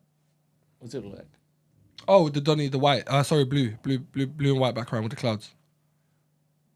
That's it. Yes. This song, nice smooth R&B. Not entirely sure if I would categorize it as an alt R&B, but it's definitely smooth for me. 3.5. Go on, Brent. All right, so the question that we were debating, just to rewind just 20 seconds, was who is bigger commercially? Oh my God. I thought you said we were done. I thought you said let's move to put you on. What are So we doing I'm then? just basically just making sure you understand. When you said it, I immediately wrote it down, and then I enlisted ChatGPT I don't give a fuck what ChatGPT is gonna say. To just, I'm committed to forever. Do you understand? So I knew that you may forget certain details. Why are you smiling at me? Because I had all the information that was going to basically prove that Lil Wayne was a big artist. From ChatGPT? Because they could bring up facts and whatnot. No, it doesn't. It brings up his discography. Wayne has a larger discography than Kendrick. Sorry. The fuck I'm not sure if you know what ChatGPT is capable of, but it passes the internet, as in sifts through the internet and finds information that I guess I would have had to go to Google and specifically individually go into different. So it's easier. It's just an amalgamation of information. You understand? So it cites its sources too. So whatever it was, don't look to just get onto ChatGPT now. It's giving me incorrect information before. I enlisted help because in my mind I just knew that Lil Wayne was bigger. It's fine. You need help. You need help. I just didn't know. You admit it. It's fine. So I've got all the information. Do you understand? So I have it there ready for you. And I'm telling you, it's a litany. Lil Wayne was better because he had 5 Carter albums and signed Drake. Like, what are we... Go on. Tell me. No. We'll do this in a proper manner. All right, back to the guy with the clouds. Go on. Yes. So what was your rating? Did you hear mine? No, I didn't. Oh, I said 3.5. 3.5. I think I gave it a... Was it 2.5 or 3? Which one? It could be 2.5, but let me go with 3. Go with 3. Okay. It could have been 2.5, but maybe let's just go with 3. Okay. All right, cool. Should we go for the next one? Okay. Next one is Sasha Keable featuring Black 6 Lakh. Okay. This one, listen, man, shit's been on. It's only been out for however long, I think a couple of weeks. This shit, for the time being, man, it's 3.5. I fucking love this song. 3.5 also. That beat, how it begins. Woo! Sasha Keable, she's doing well, bruv. I've That always was loved special. Black. Have you heard a lot of Black stuff? You say that again? Have you heard a lot of black stuff? I only mess with black. Run that back, go. What did you say? Have you heard of Black's albums, his songs? Oh, yeah, the artist, yeah. Yeah, have you heard him? Yes. What do you think of his album? All of his projects are wavy. Yeah? Yeah, I like his sound. I Free like Black, his song Free selection. Black is fucking hard. Free Black is hard. I really like Black sound. I like his aesthetic. Yeah. I like his voice. I wouldn't say he's a singer, but I like the way he can't sing. He can sing. He ain't singing though. There's two very different things. A minute there. Is that important though? No, not at all. Not at all. How about Dream? Not at all. Dream, I Sorry, like it. Babyface. Hey, Babyface can sing. Is he a singer? I believe And so. Dream? Dream, no. The Dream, I don't think so. The Dream, no. Oh, no. I don't know. But he can write his arse off though. Yeah. He's an amazing writer. Okay. Next, but last but not definitely fucking not least, man, is Ghetts Anakin.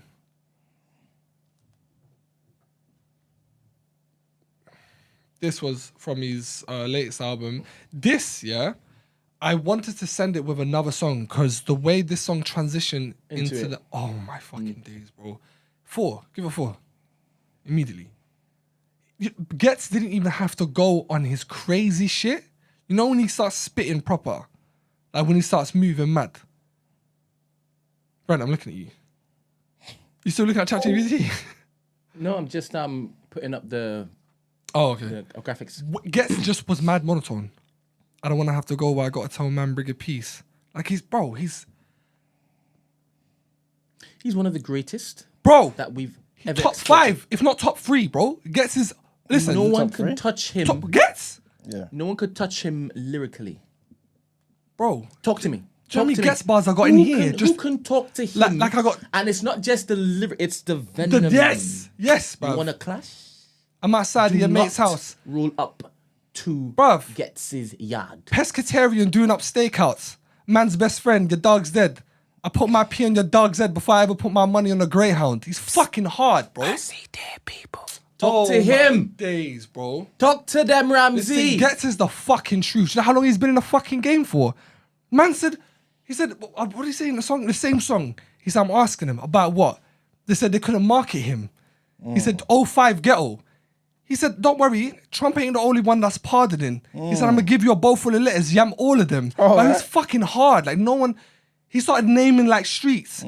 He said, what's that? He said, they ain't the only one that's marketing. Like listen, Ghetts is fucking hard. Oh my days. And the fact that you have his peers kind of trailing off, he's only 100%. Yeah, that's true. That's true. fine. 100%. He wasn't marketable. That man used to look at him, he used to be a troublemaker. No one was fucking with him. He's he's fighting this guy. Oh, he's doing this. Oh, he's burning this bridge. What do you think that's down to?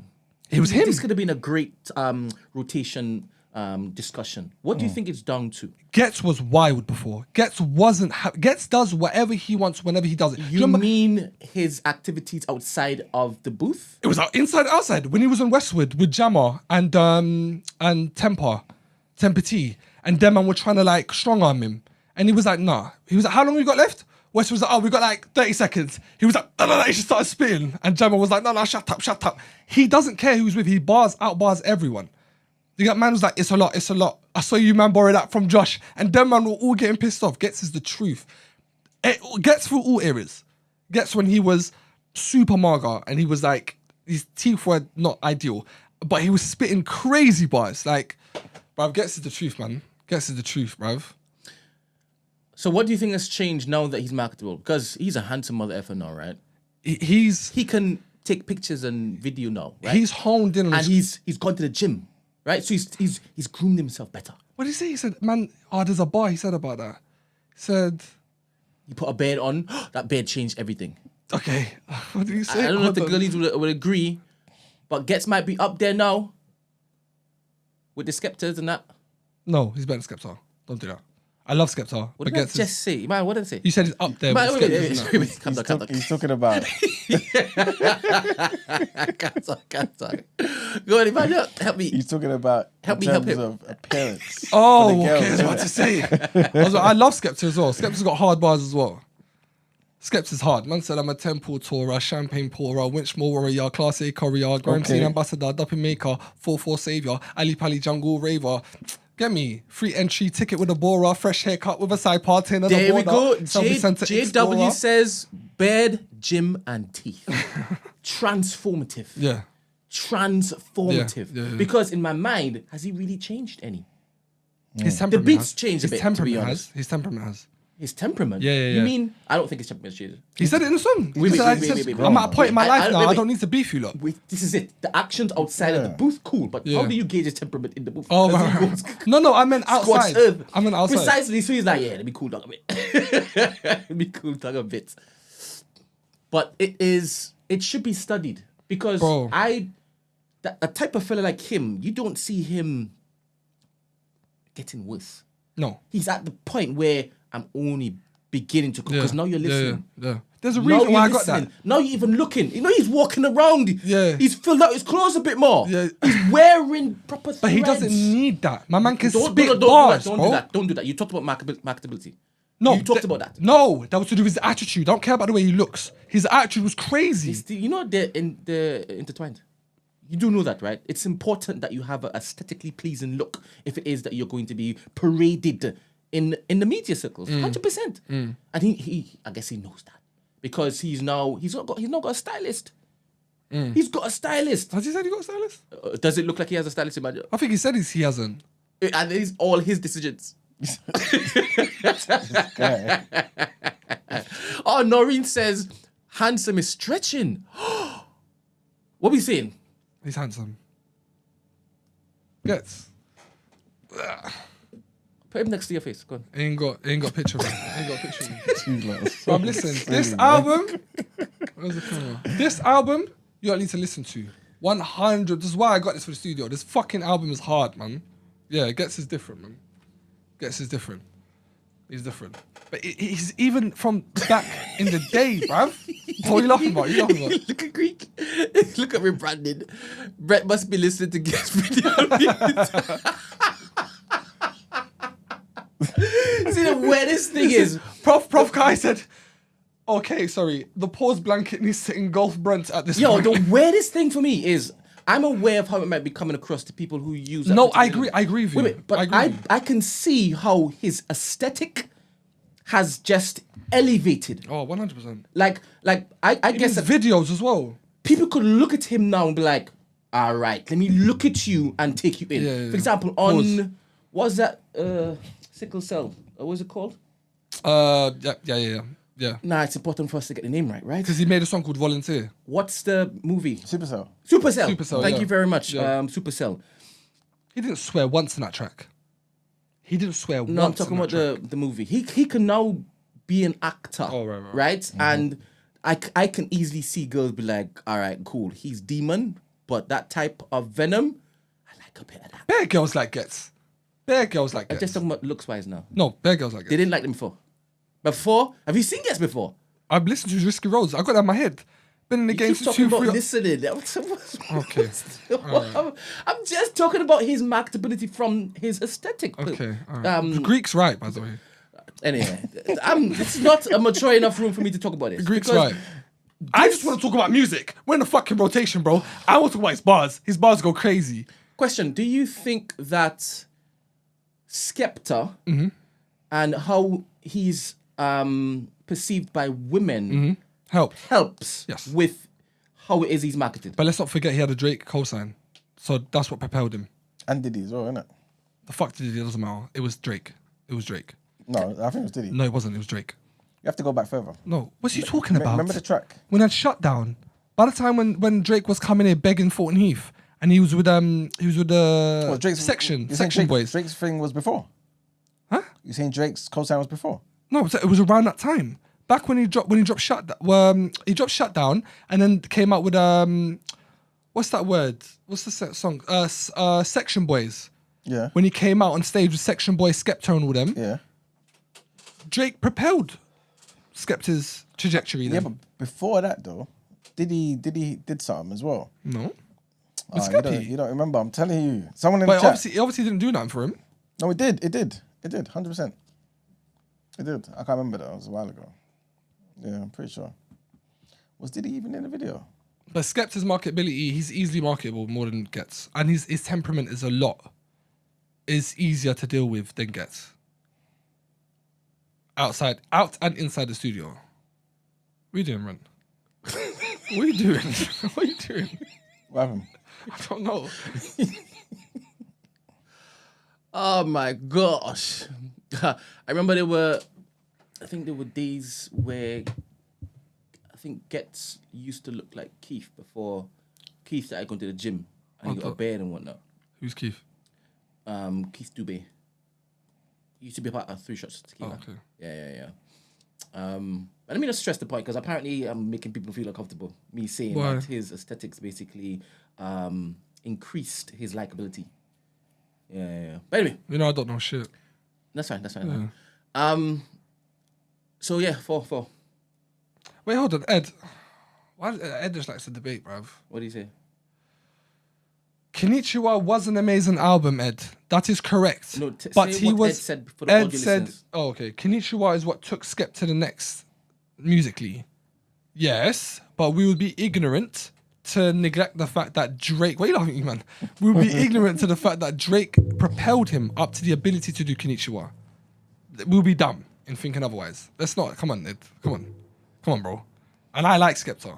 Skepta's got one of the hardest bars. Man said I just washed one Viagra pill with lemon and lime just to show you like I'm the hardest of all time. Do you know how funny that fucking bar is, cuz? That's a hard bar. But yeah. Anything else you want to add to the track? No. No? No. I'm a big fan of Ghetts, man. Same. And I like the fact that there's still more to him musically as he ages. Do you understand? Other artists can't say the same. Yeah. They wane when it is they get older. Yeah. Is that he's now being given the opportunity to shine and people are taking him in a bit more. I don't know if has he dumbed down his stuff? No. I think he's a beast. I think he's delivered it a bit differently. No, he's got tracks on there where he's spitting. 100%. But you like those type of tracks. Oh my days. Do you understand? It's a different thing altogether. Packaging wise, I think he's packaged these things differently. Yeah. Especially when it is you get a wavy beat immediately. You know, we're in the era where people just, if it's a wavy beat, I'm down. I will learn the lyrics. I will learn what he's saying. What, even if it's shit? Even if the bars are shit? No. Oh, okay, I thought you said we're in an era where I thought you were leading on to say that people get over the bars if the beat's good. No. Okay. No. If the level of difficulty basically getting into one of the songs. For example, there's some tracks that play or that's played in some of the No Behavior lives where I wouldn't expect like women to be just reciting the lyrics. Oh, mad, okay. Back to front. And there's reciting and they're doing I'm thinking, all right then. There's definitely a few tracks that could do that. What are you talking about? Were they newer tracks or were they older tracks? They're not old tracks. They weren't old tracks? Yeah, they were more contemporary. Maybe last 10 years. Okay. I might get killed for saying this, but Ghetts takes over Kano. I think you just calm down. Okay. Every time I hear Kano on a track, I don't know what the fuck he's doing. Wait. Does he remind you of Nas? Kano? In the sense of he is stuck in a type of rap that you're like, I could have understood this back then, but I now, get what you're saying. I might get killed. It's worse than that. This cadence that Kano's been spitting in is like Eminem to me. I don't like it. I do not like it. Him and that Bashy track wasn't it for me. And I feel like it used to be Kano was on top. He was my number one. But Ghetts easily outtakes him now. Just for longevity, consistency. Even his Don't say stuff like easily outtakes him. Like, what are we talking What about? the fuck is Kano Ghetts dropped? just came back just the other day. Kano? Ghetts just came No, back he the other didn't. day. This album is from fucking 2020. He just released a new What album. do you think he went back the other day? What do you think I mean by the other day? Can I finish? You can go on. Even before he dropped Conflicts of Interest, he was doing freestyles, he was doing all that shit. Daily Duppy, Grime Daily, this, features. He was consistent. Kano hasn't dropped shit and he hasn't done no freestyles and he's done nothing. He's an amazing actor, but he hasn't done nothing musically. What was the summertime thing that he dropped the other day? Not summertime. Oh, what are you laughing about? No, something else.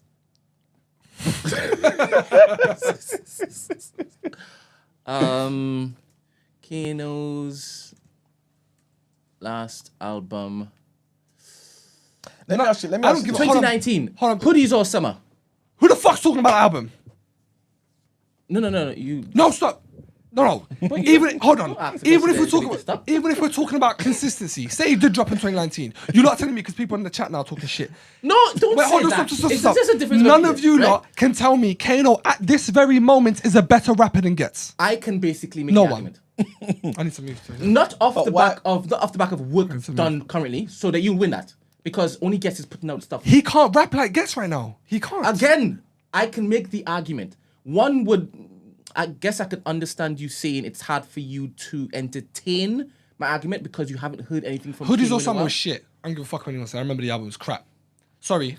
it's Anyone, alright, Piers. it's anyone. Sorry, I'm sorry. I'm No, sorry. you're not. I'm sorry. No, I am. No, you're not. Because people talking shit like Kano's album, I Hoodies just or want Summer you was to good. know that when it is that you rinse Pace for doing it, like you do too, you know what I'm saying? So just remember that next time. That is all. Ghetts is top three, easy. So who's top three? Look at you, man. Looks like quick. He has been looking No, at me the whole I'm time listening, as soon as he I'm said that. UK rap, Ghetts, Skeppy. We're talking about grime. You say rap. Oh yeah, Grime. Yeah. Okay, cool. However you want to say. Call it garage. Don't say however What you want call to it? say. Garage. Go on. Ghetts top. Ghetts top. This is in order. Yes. Go on. Ghetts. Skep. Third. Fuck. It's a toss up, and I don't Between- feel too strong about any of them. Between I fuck with Dave. For Grime? grime though. I just thinking bars. Don't It's- do that. Don't do okay. that. Don't do that. If it has to be Grime, we'll stick it to Grime. Maybe Chip, Ooh. because again, Chip don't stop. Chip's a legend, man. But the issue I have with Chip, he doesn't drop good projects. That's So my problem what are with you Chip. gauging it on? Bars. Just the Just bars. bars, yeah. Can you do that, Emmanuel? Can I do that, Emmanuel? he can because I think that's probably the reason why Wiley's number one. Man. Kano as he's not even in the list, right? Yeah. And remember, Chip just came back. No, incorrect. Wrong. He just dropped an album with Young Ads. No, not Young Ads, sorry. What's his name? Something with an N. Naif. Just dropped an album, Naif. He dropped Insomnia with Skeppy and Young Ads. Chip Smith, and he dropped an album. Snakes and Ladders. So when I said he just came back, I'm talking about from a long hiatus. I can't even remember when it is he tweeted saying I'm back.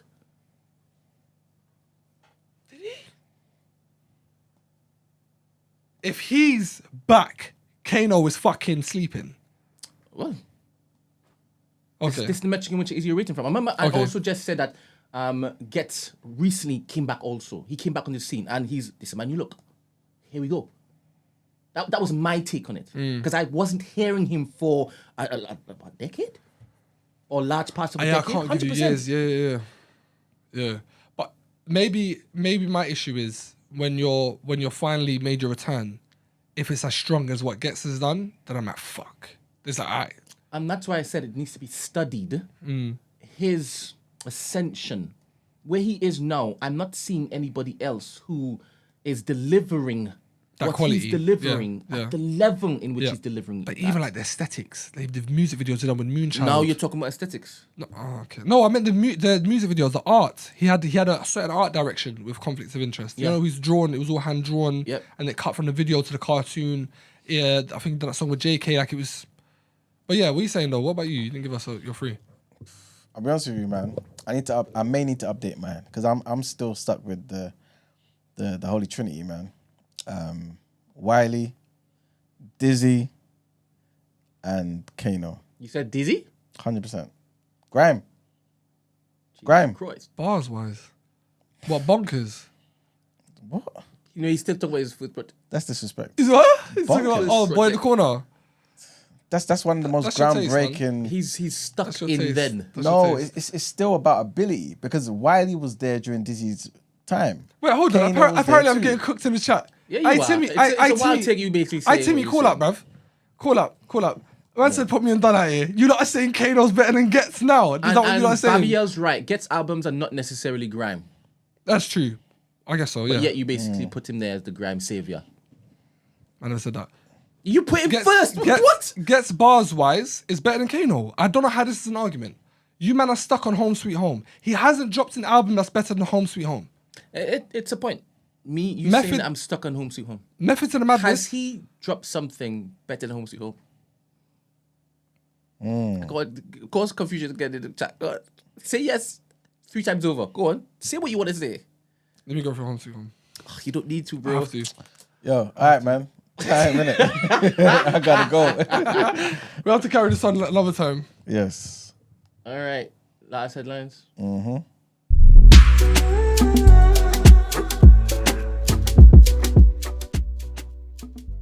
You can hear you. Shut up, Ed, about bin. Fuck out of here. You also called him a dickhead.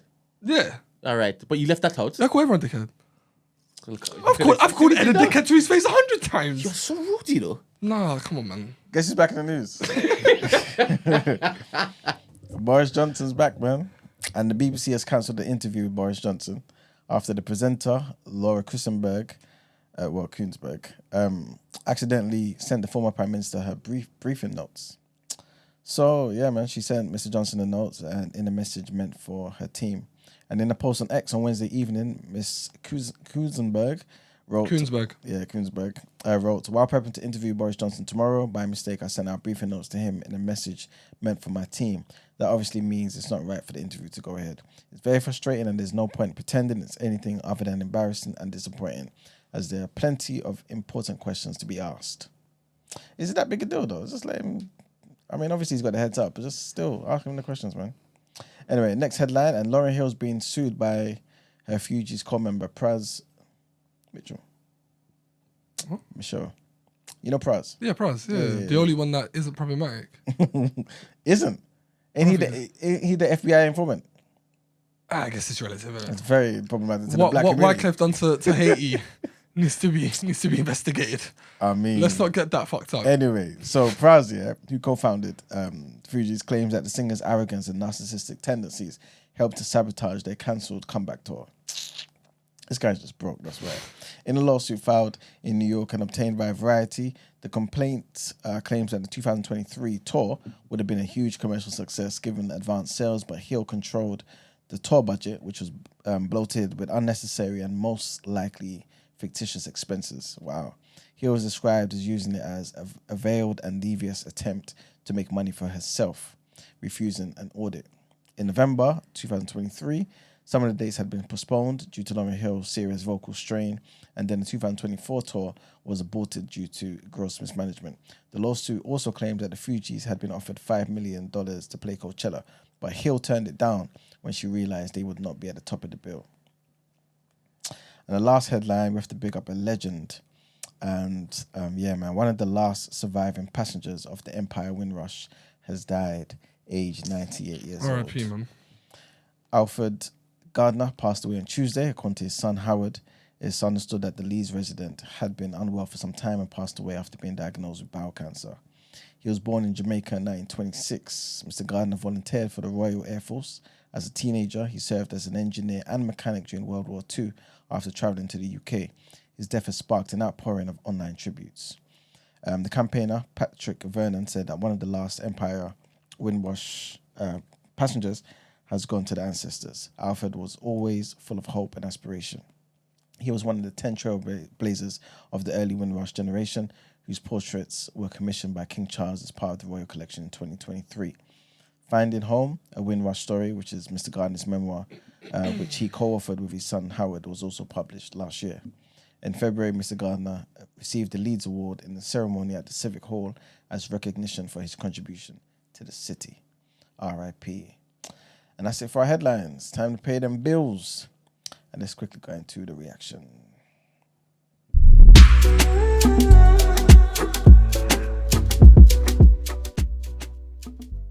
On my ass. All right, people, welcome to the reaction. There were some games yesterday, the UEFA Champions League. I'll just get into it. Girona lost at home to Feyenoord, 2-3. Shakhtar lost to Atalanta, 3-0. Aston Villa beat Bayern Munich, 1-0. Benfica beat Atletico Madrid, 4-0. Can you not just brush over that? Do you know how crazy, isn't it? important that particular win is? I'm going to go into it a bit more after I read about it. But yeah, it's crazy. Dynamo Zagreb drew at home 2-2 with Monaco. Lille beat Real Madrid as well, 1-0. Liverpool beat Bologna, 2-0. RB Leipzig lost at home to Juventus, 2-3. And Sturm Graz lost at home to Club Brugge, 1-0. But yeah, man, like you say, man, Aston Villa pulled off a stunning 1-0 victory over Bayern Munich in the Champions League at Villa Park. The substitute, John Duran, came off the bench and scored the game-winning goal in the 79th minute. Villa's goalkeeper, Emiliano Martinez, made several crucial saves to preserve the lead, and the win maintains Villa's perfect start to the Champions League season, man. The match was a repeat of the 1982 European Cup final, which obviously Aston Villa famously won. But yeah, big up Aston Villa, man. Fantastic result. Big up Aston Villa. Yeah, that's pretty much it, man, for the reaction. All right. What do you think about this comment here? Shout out Bobby O, bro. It's a real one, cause he knows. How about this one, man? Because it's a different thing altogether. Saying that let's like compare them now. But he said back then. But you know what? How far them back are we talking them now? two always got conflated. Even Ghetts, people used to say to Ghetts, Ghetts got a bar about it. He just says people keep on comparing me to K-A-N-O. I'm like, N-O, that's not my M-O. I'll say it to your face, no Talk memo. to Like, them. That's Do some Kano bars, not. Do it like how you did it. Go on. It'd just be his old shit, though, innit? Oh my god. It'd just be his old shit. But No, yeah, but they've back always then- been conflated. Some people say that Kano stole Ghetts, some people say Ghetts stole Kano's flow. It's all just There been, was a 'cause track they were boys. that they went back Back to and forth. on, and It's on hoodies. It was It's on indistinguishable. hoodies. It's on hoodies with summer. Oh really? They got the same style though, innit? Because Yeah, like, yeah. no, in grime back then, nobody was using like multi-syllabic rhyme patterns. It was Kano, it was Ghetts. It's But- class of Deja, I think. Isn't it? But the thing is, Kano was more refined with it though. You know what I'm saying? Like he sounded more refined. This goes back to what Lord and Mike's what? The first one. 3? I thought it was the first one, no? Was it It first? was Kano and Wiley. Kano and Wiley. That was 3. Was that 3? Yeah, I think that was 3. Okay. And was Ghetts on that one? No, I've been Scratchy and Footsie. Remember? Yeah, yeah. Yeah. You remember when Ghetts was battling? Oh, they were outside. Oh, guess what? Bashy. No, Where's Carlos? No. Where's Carlos? No, this is before that. Where's way Carlos, before though? that, way before To that. me, he was a supreme barist, but he couldn't make those tracks that No, could basically no. turn him into an No, artist. no. That's where he basically Yeah. fell short. It wasn't as refined. But freedom of speech was good. He still released good mixtapes. It wasn't bad, but you're right. He couldn't make a track. What's He the had top song? 3 selected, which was. That was the one that I. But think, he hated it. He hated hated top that 3 song? Yeah, Gets hated that song. But he said he understood why he done it and all that. 100%. It premiered at Channel U and all that shit. Who did the beat? It was Rapid, didn't it? Was it Rapid? Can't remember. Wait, do you know who gets? Where do you lot stand with Sway? Sway. North London Sway. Yeah, He's a good rapper, you know. but where is he? He's not rap no more. No, but he was. We're talking. Kano's home sweet home days up. Sway was in his. I don't- Sway was doing bits bars wise. Yeah, but I don't think personally. I didn't put like Sway as like elite though. People have him as a barist. Yeah, I've spoken to he's people good at that are like, freestyling. yo, Him and what's his boy's name? His boy. He's got plats as well. Back then, anyway. They used to spit in a similar way, back to back all the time. Sway. Can't remember. I can't remember. I can't remember his name.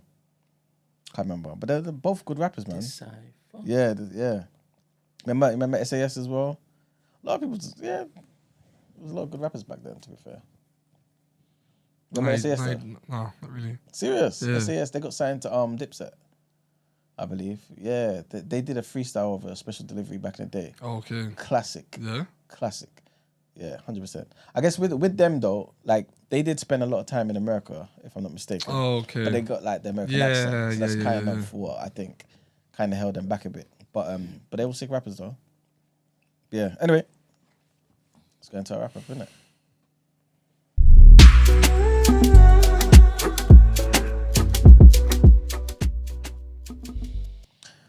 All right, people. Thank you for tuning in, of course, to the greatest news platform on the planet. Come on. You know what I'm saying? TDA the day after. We appreciate you guys as always. Big up Ramsey for turning up, doing the rotation. You know what I'm saying? Certain people didn't turn up. You know what I'm saying? Margs and that.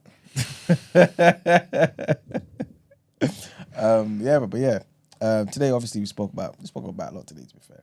We spoke about the Bank of England warning about the UK being at risk of a credit crunch. Spoke about obviously the US and the G7 warning Israel against strikes, but obviously it's just lip service, to be fair. There was another headline about Starmer that we didn't read, but it was about him basically repaying more than £6,000 in gifts. Oh, whatever, man. It's too late. After this donation route. Of course, for topic of the day, we spoke about a lot. We spoke about death penalty should have come back for certain crimes, for certain people. We spoke about Diddy. We spoke about Weinstein. We spoke about Epstein. Jaguar Wright, Orlando Brown. We spoke about all of these people. You know what I'm saying? So definitely go back if you missed it. We spoke about the head of the Met Black Police Association apparently facing a hearing over racist messages, allegedly. You know what I'm saying? We spoke about the Met officer, which to me is a bigger story, who killed Chris Kaba, potentially being angry, being frustrated, and being annoyed just because he allegedly refused their request or whatever. But that's the man who basically murdered Chris Kaba, Martin Blake. We also spoke about the doctor who has now been charged in the drug-related death of Matthew Perry, who was who starred as Chandler in Friends. We spoke about Boris Johnson. We would have seen him on TV with Laura Kuenssberg, but obviously she messed up, sent all her notes to him instead of her team. And obviously they've cancelled the interview. We also spoke about Lauryn Hill, man. She's being sued by Pras, who basically says that he's messed her up, man. And it's basically suing her for fraud and a breach of contract, preventing him from making some money. And of course, RIP to the legend, one of the last surviving passengers of the Empire Windrush, who passed away on Tuesday at the age of 98. Mr. Alford Gardner. Big him up every single time. Yeah, man. And of course, Aston Villa did what most people probably thought they couldn't do. And they beat Bayern Munich 1-0, man. So big up Aston Villa. But yeah. And we had the rotation. Of course. Talk about Tommy Richman's new album, Coyote, Nines Has Quit While You're Ahead, and the amazing Ezra Collective Dance No One's Watching, as well as a few recommendations from us to you lot, and a few polarizing views on the rotation. So, yeah. Yes, it's been a good day. But I guess we'll see you guys tomorrow. Peace. Love. All right, it's off. God damn it. Big up black people. Big up black people every single time.